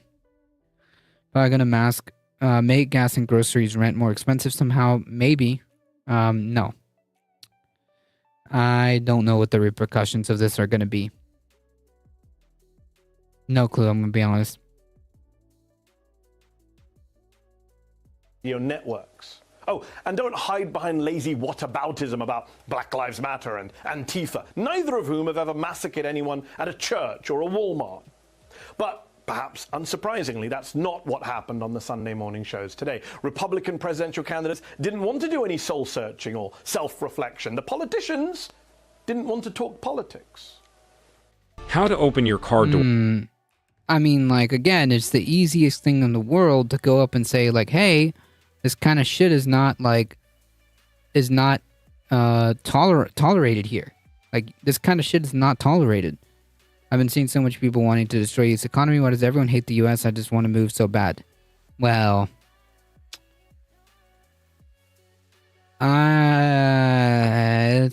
we're heading into like the 2-hour mark, so to do a deep dive on like U.S. history and how, like, unless that was like a sarcastic comment, there's a lot of reasons. Okay.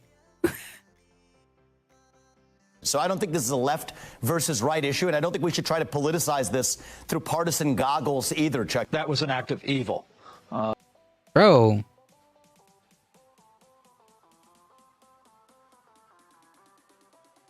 What are you talking about? There was clear motivations. The man had fucking swastikas drawn on his fucking weapons, dude. This isn't a both sides thing.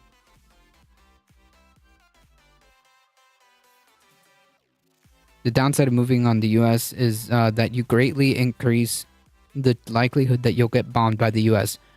Sad, but also true. I mean, BRICS is actively working to dismantle the control the U.S. economy has over the world. That's gonna take a long, long time if that even manifests itself.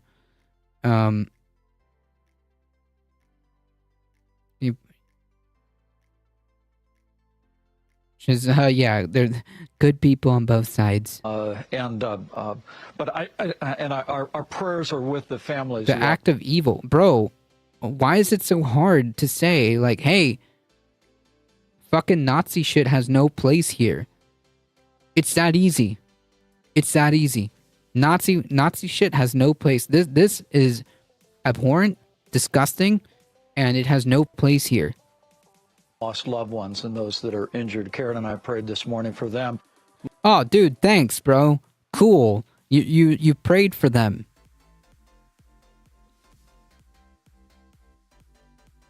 The GOP feels victimized when the attack is politicized. There's a reason for that, right? Because the follow-up question is, why? And I know you're right. I'm just like piggybacking off that. I know you're right.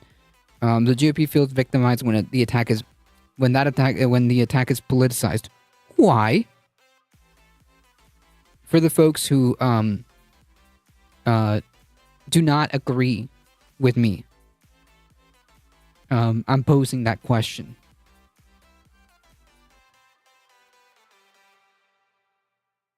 Mike Pence also went on to say that he wants the death penalty for mass shooters, which is a bizarre thing to say in the wake of a mass shooting in which the shooter killed himself. He's already dead. But then again, maybe it's... And, like, that's already kind of, like, what happens, it's either that or like life. Like the dude's never seeing, even if he was alive, the dude's never seeing like the outside of prison, or he would be getting the death penalty anyways. Like, man, these people need to really twist themselves into pretzels to avoid just saying Nazis are bad. This shit is not tolerated here. Get lost. Fuck off. It's not so bizarre, at least insofar as it functions as a smokescreen for Pence to hide behind, to protect him from having to address the actual root causes of white supremacist terror and gun violence. Because, of course, if he actually did that, he'd have to confront nearly every feature and fixture of modern Republican politics, from his former boss to his allies in conservative media to even the policies he himself has championed for decades. So considering all that, he dodged. He and every other mainstream Republican politician eagerly leaves that job time and again to someone, to anyone else, which is a shame, but not a shock. But the dead black people in Jacksonville, the dead Asians in Allen, the dead Jews in Pittsburgh, the dead Latinos in El Paso, they deserve better. Joining me now are Melissa Murray and MSN. Yeah, that's not gonna happen. Sorry. Mass shootings are often suicide, so it's opposite of preventative. Yeah, like he's not interested in like any of that. Dude was trying to like perform Olympic gold levels of fucking mental gymnastics. Okay, the last thing that this dude wanted to do was address the actual problem. Okay.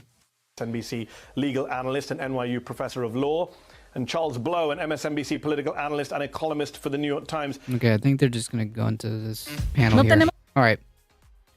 I was going to go over this video, but I don't really have time. So instead, I urge people to take a look on their own time. It's a pretty good video from the More Perfect Union. There's psychology. Well, yeah, it's necessary for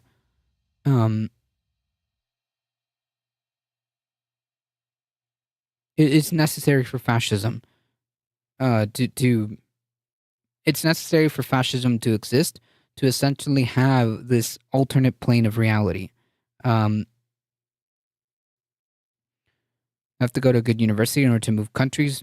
No, not always the case. You really should probably look up like the requirements and what the paperwork is and what you need to do, should that be the course of action that you would want to take. All right. So we're gonna have to like speed run through a lot of this. So I wanted to go over this story. Biden is old, Trump is corrupt. AP NORC poll has ominous signs for both in 2024. President Biden is old and confused, and former President Trump is corrupt and dishonest. Those are among the top terms Americans use when they're asked to describe the Democrat in the White House and the Republican best positioned to face him in the next year's election. Flattering portraits of Biden and Trump emerge clearly in a new poll by the AP NORC Center for Public Affairs Research, which asks an open-ended question about what comes to mind when people think of them. For Biden, the largest share of adults, including both Democrats and Republicans, mentioned his age. At age 80, Biden is just 3 years older than Trump, but many Americans express real concern about his ability to continue as president. Trump, meanwhile, has been indicted for 4 cases, including 91 total criminal counts, and lists words such as corrupt and crooked, along with bad and other generally negative comments. Not far behind are words like liar, dishonest. How about fascist? How about that one? Another 8% off their generally positive comments like good. A deeper look doesn't improve things much for Biden or Trump, while many of the criticisms reflect the partisan divide. A familiar partisan divide, the poll shows neither man is immune to criticism from within their own party. He looks like he needs to be someone's kindly, like grandpa on the arm, not at the wheel of power, said Justin Campbell, a 27-year-old Democrat and security guard at the Brookhaven area of Mississippi. He was more negative about Trump, though, saying that the former president acts like a kindergarten when people tell him no. Campbell suggested Trump reads so little about policy and national security that he might be functionally illiterate. He said he plans to vote for Biden next year and eagerly wait for Donald Trump to be in jail.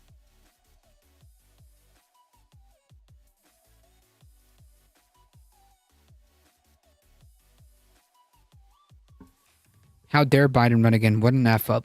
That's MSM education. MSM education, that mainstream media.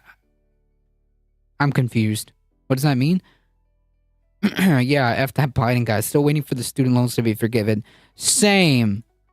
Honestly.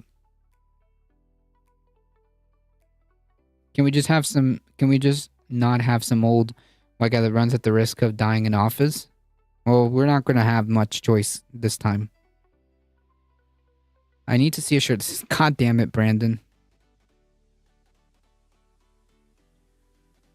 Does the DNC and RNC and their donors want Trump and Biden race? Probably. I don't know.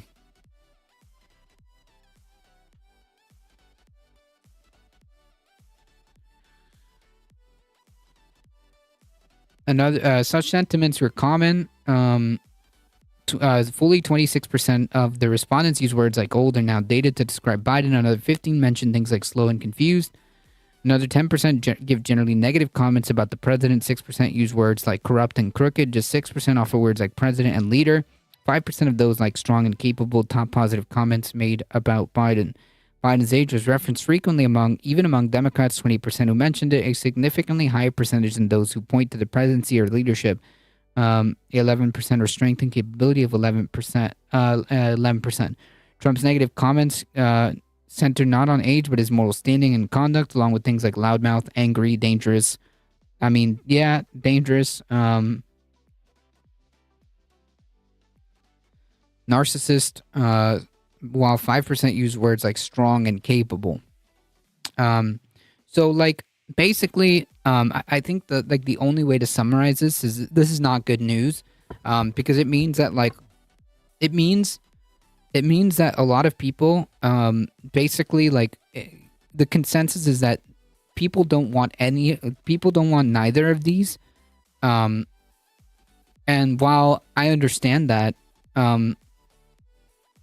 this is not. This is more bad news for Biden than it is for Trump, if that makes sense. I'm so over this lack of choice in this bullshit. So over it. I agree.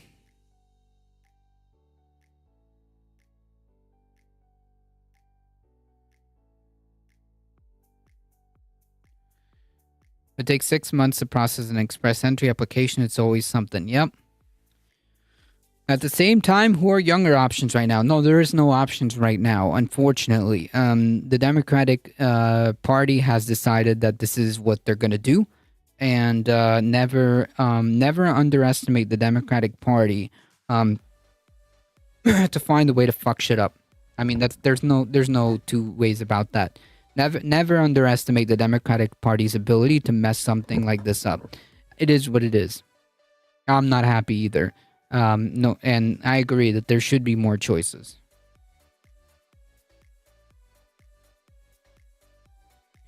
Found 2 old videos of Newsom looking and sounding terrible. I mean, Newsom isn't like the progressive, like, leftist bastion of a candidate, right? I mean, no left person is looking at Newsom and being like, yeah, that's the guy. Okay, like, does he have some good takes on certain things? Yeah. But I would not.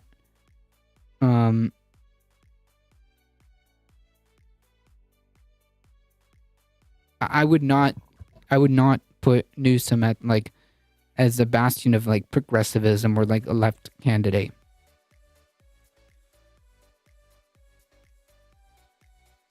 2020 was stolen by the DNC in 2016. We should have been voting for a second term Bernie in 2020. I mean, we could have, but unfortunately it didn't happen. I'm not happy about it. I understand that shenanigans or it doesn't matter. The point is that it's bad enough because the DNC isn't held to the same, like, democratic standards, right? Technically, the DNC doesn't have to have debates or elections, technically. Neither does the RNC. Neither of these entities are held to a democratic standard where they have to have these elections, where they have to respect, the will of the voters. Technically, if they wanted to, they could just say, you know what, from now on, there is no primaries. They could technically do that. That's where the problem is. That's where the problem is. Can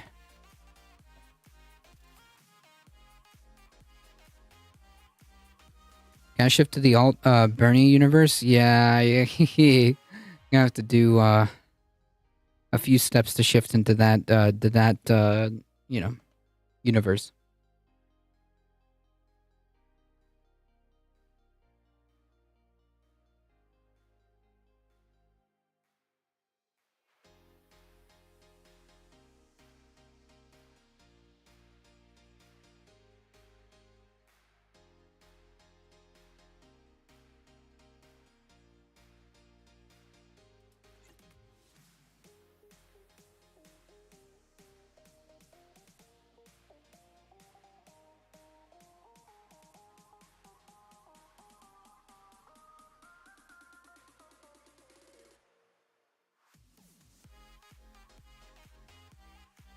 Hold on, folks.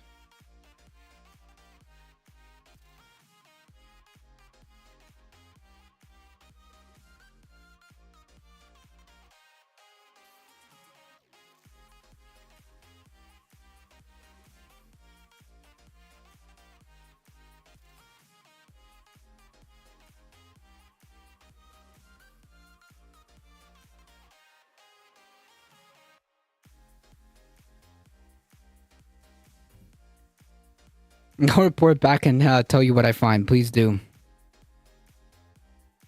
It's just important, just impotent rage, grievance in hindsight, but damn it. Yeah, well, yeah, I know. It sucks. It sucks. But all we can do is play the hand that we're given, right? That's it.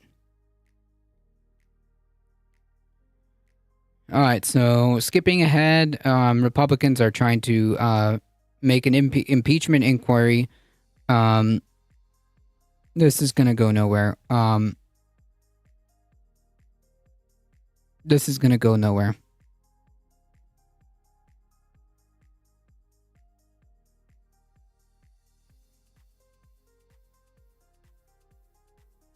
The impeachment is about they're still harping on like the Hunter Biden stuff.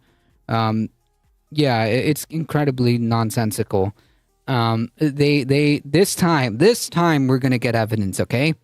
This time we're gonna get evidence to link all this corruption. Which, by the way, like if it ends up like if you told me tomorrow that like Joe Biden was like involved in some kind of like corruption scheme, like it really wouldn't or shouldn't surprise anybody, right? Like, but at least come with fucking receipts, right? At least come with receipts. And like if that is the case, then like I don't know, man, like refer that shit to the proper fucking like authorities. This is a dog and pony show. Yeah, it's gonna fall super flat considering that they themselves have already admitted they have no fucking evidence.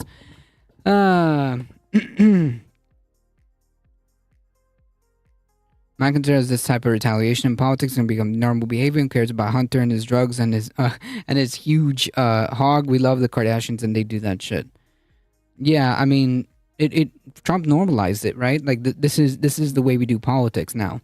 The question is like, what does that mean for us? Like, and unfortunately, that means paying more attention to your surroundings, right?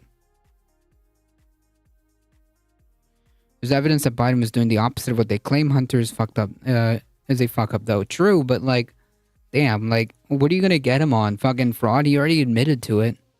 So?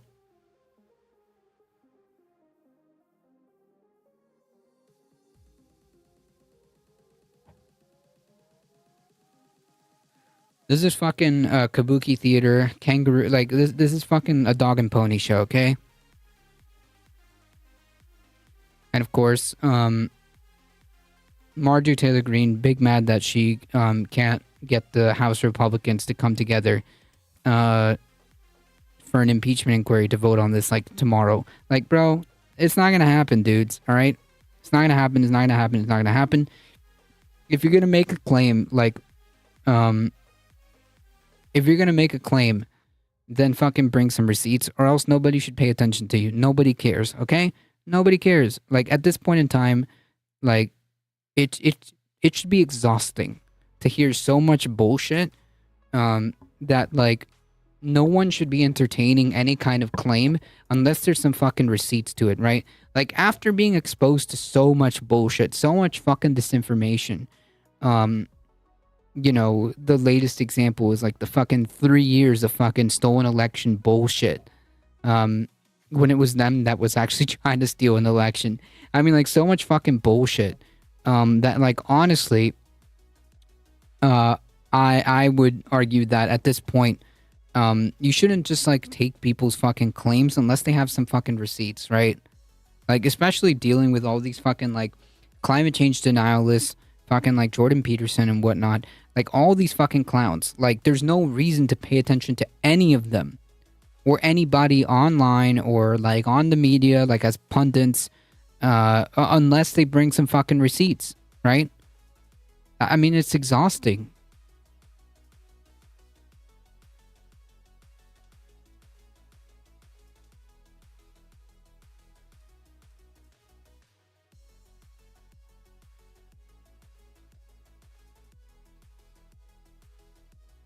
Clinton was impeached for lying to Congress because Kavanaugh courted him with the sexually explicit questions. Yeah, I remember that. Ken Starr and the Kavanaugh didn't have any real evidence against Clinton, so Kavanaugh leaked the investigation to the press, which is illegal, to try Clinton in court of public opinion. Yep. And that didn't go anywhere, right? Like, he got acquitted in the Senate, didn't he?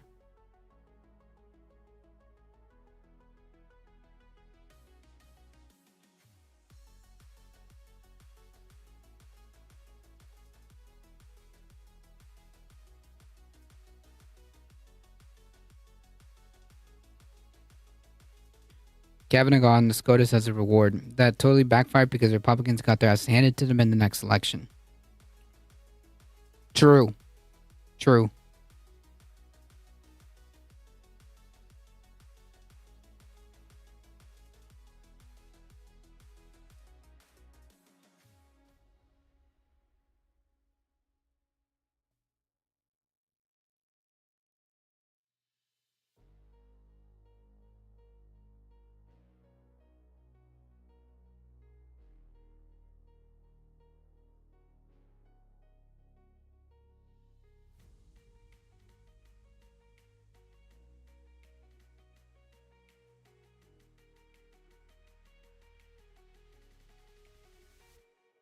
The SCOTUS. Kind of like that one. All right, really quickly. The Biden administration unveils the first 10 drugs subject to Medicare price negotiations. This is a lowercase w. Because of the Inflation Reduction Act. Let's take a look at the list. Eliquis to prevent blood clotting to reduce its stroke medication.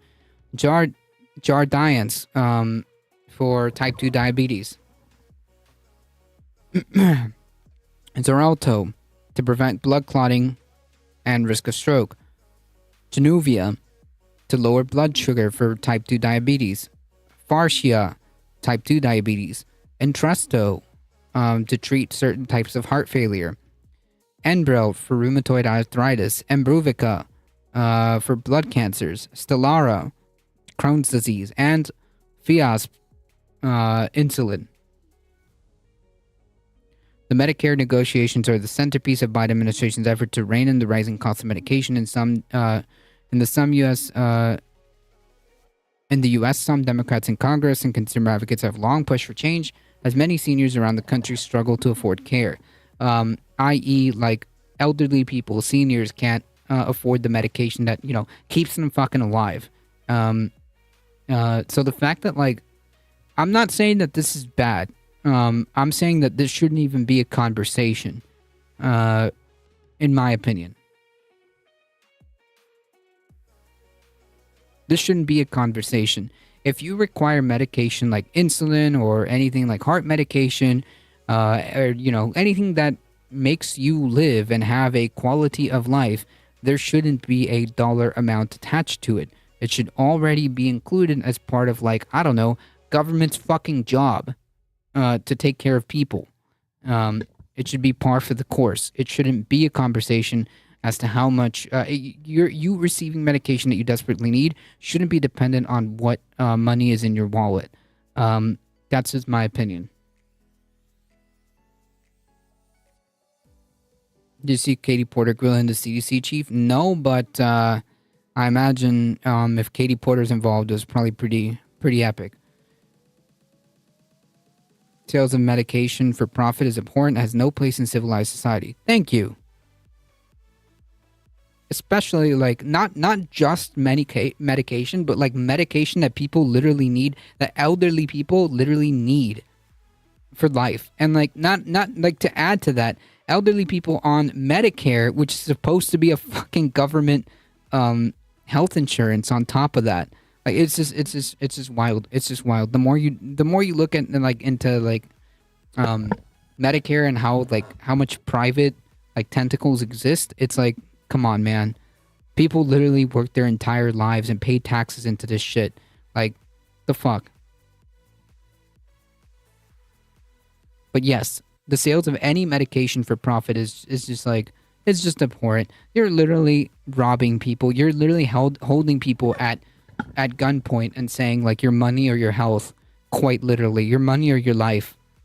I don't know, I know you don't understand, but the government wants you dead. I have no idea what that even means. Like, did you not hear me spiel? Like, did you not hear my spiel about, like, when you make a claim, you better have, like, some type of evidence? Or, like, why even speak? Like, what's the point? Why should anybody listen? Like, immediately, like, if you make a claim like this, like, not if you're saying that the government is inefficient and the government is not doing enough and its end result is people dying, then, like, just say that. Just say that. Because my response is, well, then fucking, like, fund these important programs. Stop funding, like, the military and shit. Jesus. Basically, compare pricing of vitamins and medications and the way pricing is advertised. You basically want prescription prices to be available to be known. Also, question why it varies from person to person. Yeah, I bet. Because it's literally arbitrary. It's literally arbitrary because you know why? These companies don't. This is called asymmetric information. This is called asymmetry of information, where one party knows more information than the other, so they can just do whatever they want, and it often leads to market failures, which is why we have such a fucking problem with this. Not only that, but it turns out it doesn't matter because they could put the price of a pill at $1 or $1,000. If you need it to live, you need it to live.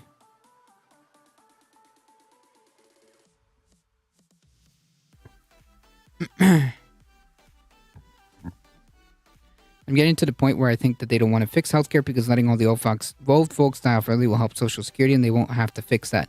I don't know. I think it's just like literally capital, like putting its influence into this, right? Like these insurance companies just want to keep being, I don't know. I just don't think it's because I literally think it's just because of greed. I switched to muscle relaxers and I went from $3 a month to $60 because my insurance won't cover it now. That's bullshit. Like, why is that a thing? Why is that even a scenario that you're being forced into? Like, it makes no sense. It makes absolutely no sense.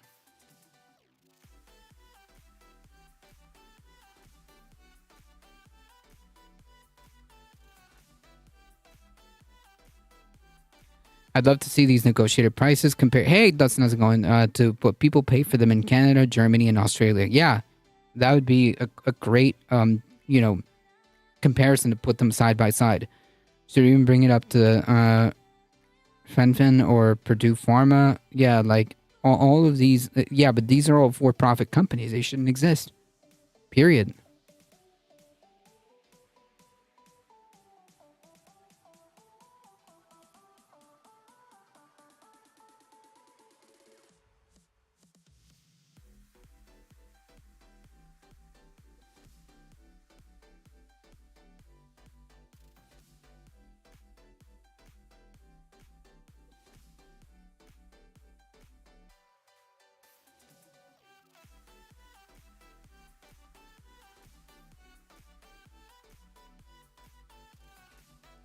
because there's no generic of this muscle relaxer. Yeah, okay, so it's just greedy. Yeah, cool. Greedy insurance companies and greedy fucking like pharmaceutical companies, i.e., capitalism.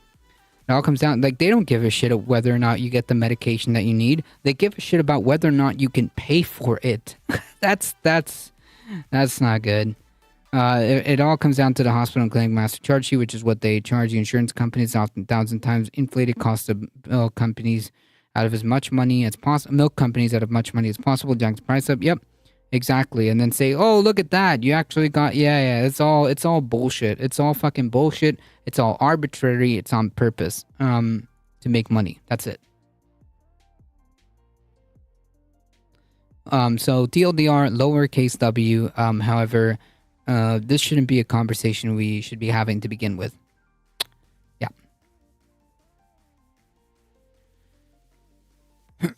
All right, folks, let's talk about this. This is the important story of today. The GOP salivates at the biggest campaign finance win since Citizens United. Yep, that's right.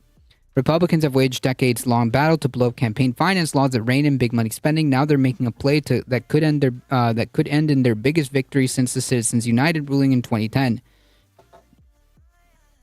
Oh, look at that! I'm getting Magic the Gathering. Oh, this Mox Opal looks so nice.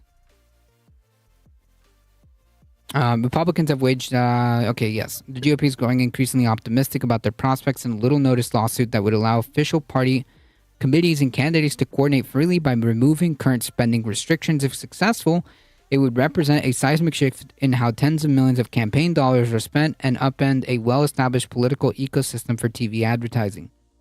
An eventual victory in the lawsuit filed last November by the National Republican Senatorial Committee and the National Republican Congressional Committee would eliminate the need for the House and Senate campaign committee of any party to set up separate operations to make so-called independent expenditures to boost candidates with TV ads. Yeah, if successful.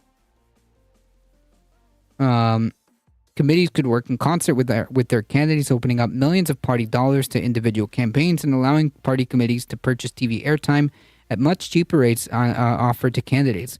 What they're trying to do is pry open another barn door to get very large unlimited contributions towards candidates, said Tom Moore, a former longtime aide to Democratic Commissioner on the FEC, who now works with the Liberal Center for American Progress. Yeah. This is money that they don't have to raise in small dollar increments from actual voters. Some top Democrats are skeptical that the lawsuit has any hope of succeeding, but if it does, there's even a small chance, if unlikely, chance that the transformation could take place before the 2024 election.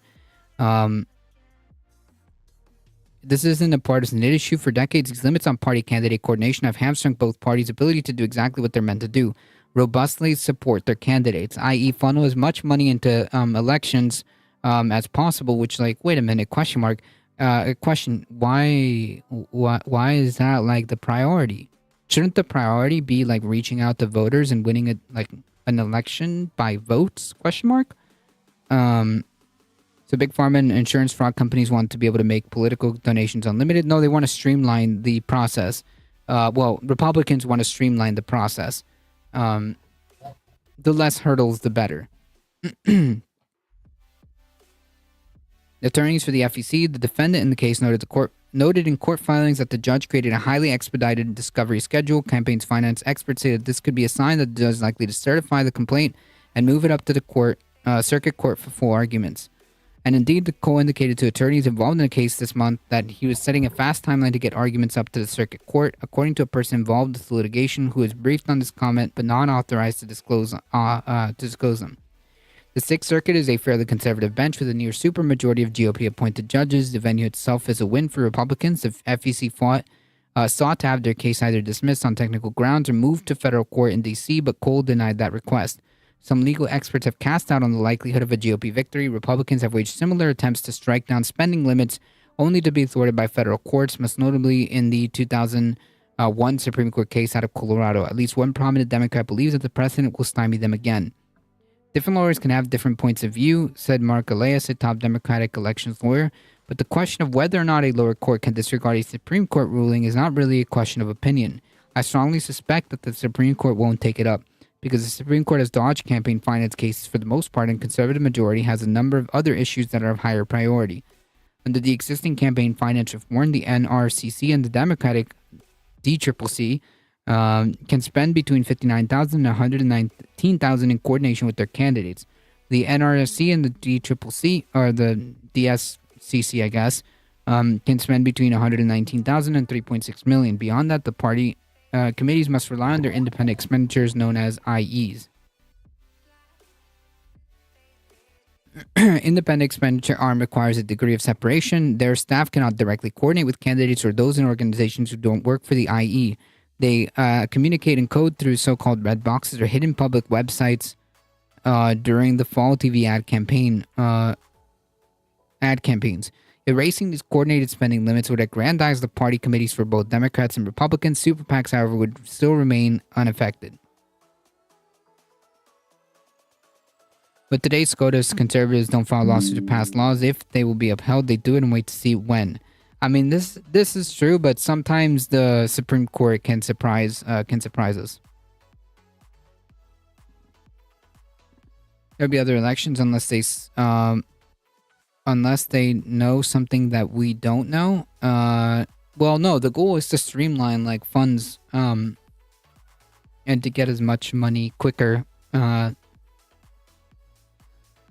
The whole town is burning at this point, but definitely my house in the middle of the rest. Sheesh. Few, if any, average voters would notice a difference under a change in spending laws, other than it might allow them to see more ads designed by the candidate's own campaigns rather than one designed by an allied group.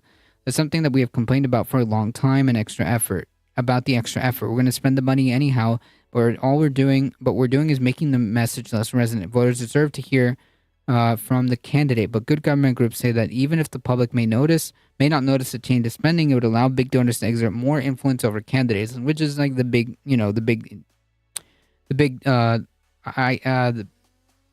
idea behind this. Wealthy donors seek to curry favor with candidates could underwrite coordinated spending on that candidate's behalf. Limits like this are designed to prevent corruption and the appearance of corruption. The Republican Party has looked to chip away at various campaign finance regulations for decades, but they've never been better positioned than they are now. Last year, the Supreme Court voted 6-3 to roll back another campaign finance regulation, which could indicate a willingness to strike down other long-standing laws. Yeah. Still, the party committee can already circumvent the current coordinated spending limits by designing a hybrid ad that advocates for or against a candidate and a political party. So, for example, a so-called hybrid ad funded by Jon Tester and the Democratic Senatorial Campaign Committee would need to attack both Tester's GOP opponent and the Republican Party as a whole, or boost both Tester and the Democratic Party. These ads are clunky, not to mention that Montana is a red state and Tester will need to court the GOP voters to win. The district judge indicated that he would rule on whether to send the lawsuit to the circuit court in November. So yeah, definitely something to pay attention. Definitely something to pay attention to. My point is let's not let this change happen, period. Yep. All right, folks, we did it. We got through the important stuff. I couldn't get through everything, but we got through the important stuff. Folks, if you enjoy the content and you want to support the channel but cannot do so monetarily, please make sure you head on over to the YouTube channel. It really hit the big red subscribe button. It really does help us out. Join us Monday through Thursday. We're here Monday through Thursday, 5 p.m. Eastern Time. Tomorrow, tentative. Tomorrow the stream will be tentative.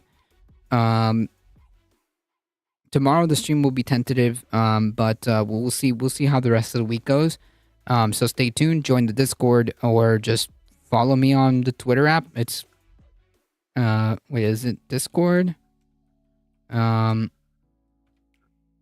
think it's here. No, I don't have a Twitter. I don't have a Twitter command. That's fine. Sharpie Diesel with a tier 1 sub, 8 months. Nice. Thank you so much. I appreciate that support. Thank you. Breaking Trump gets a shocking bad news. The state of New Hampshire announces that it is now carefully reviewing the legal issues involved behind the calls to remove Trump's name from the ballot. And I mean, like, it should, I mean, like, this should be, like, immediate. across the board, right? This should kind of be like, from what we understood or from what we watched in that video, should be like, it should be automatic, but we'll see. We'll see if anything comes from that. If it gets reported on, or if anything changes with that, we'll definitely take a look. But yeah, I mean, that should be like a no-brainer, so to speak. Great stream, great chat. Thank you, Sharpie. I appreciate it. Thank you for the support. I appreciate everything. Folks, if you enjoyed the content, don't forget to do the social medias. You guys are what makes this channel grow. Thank you guys so much for the follows, the likes, the biddies, the subscriptions, all of that awesome stuff. I appreciate it. Thank you guys for hanging out in the chat. Thank you, Heat. Thank you, Michael Hasser, for keeping the chat chill. I appreciate it, folks. Yeah, it should. But, you know, we'll see. Echo Rester Dragon, thank you. SV Hargan, thank you. Thank you all for the support. You guys are what makes this channel grow. As always, folks, please stay safe. Please take care of each other. I love you all, and I hope to see you guys in the next one. See ya. If Trump gets taken out of the race, will DeSantis be the default? I have no idea. I think the Republican Party makes that decision, right? So, I don't know. Maybe they will just take the second place. If you need a laugh, go watch that video. Go on the Discord, folks. I will go and check that video out. Thank you, Michael Hatzer. Appreciate it.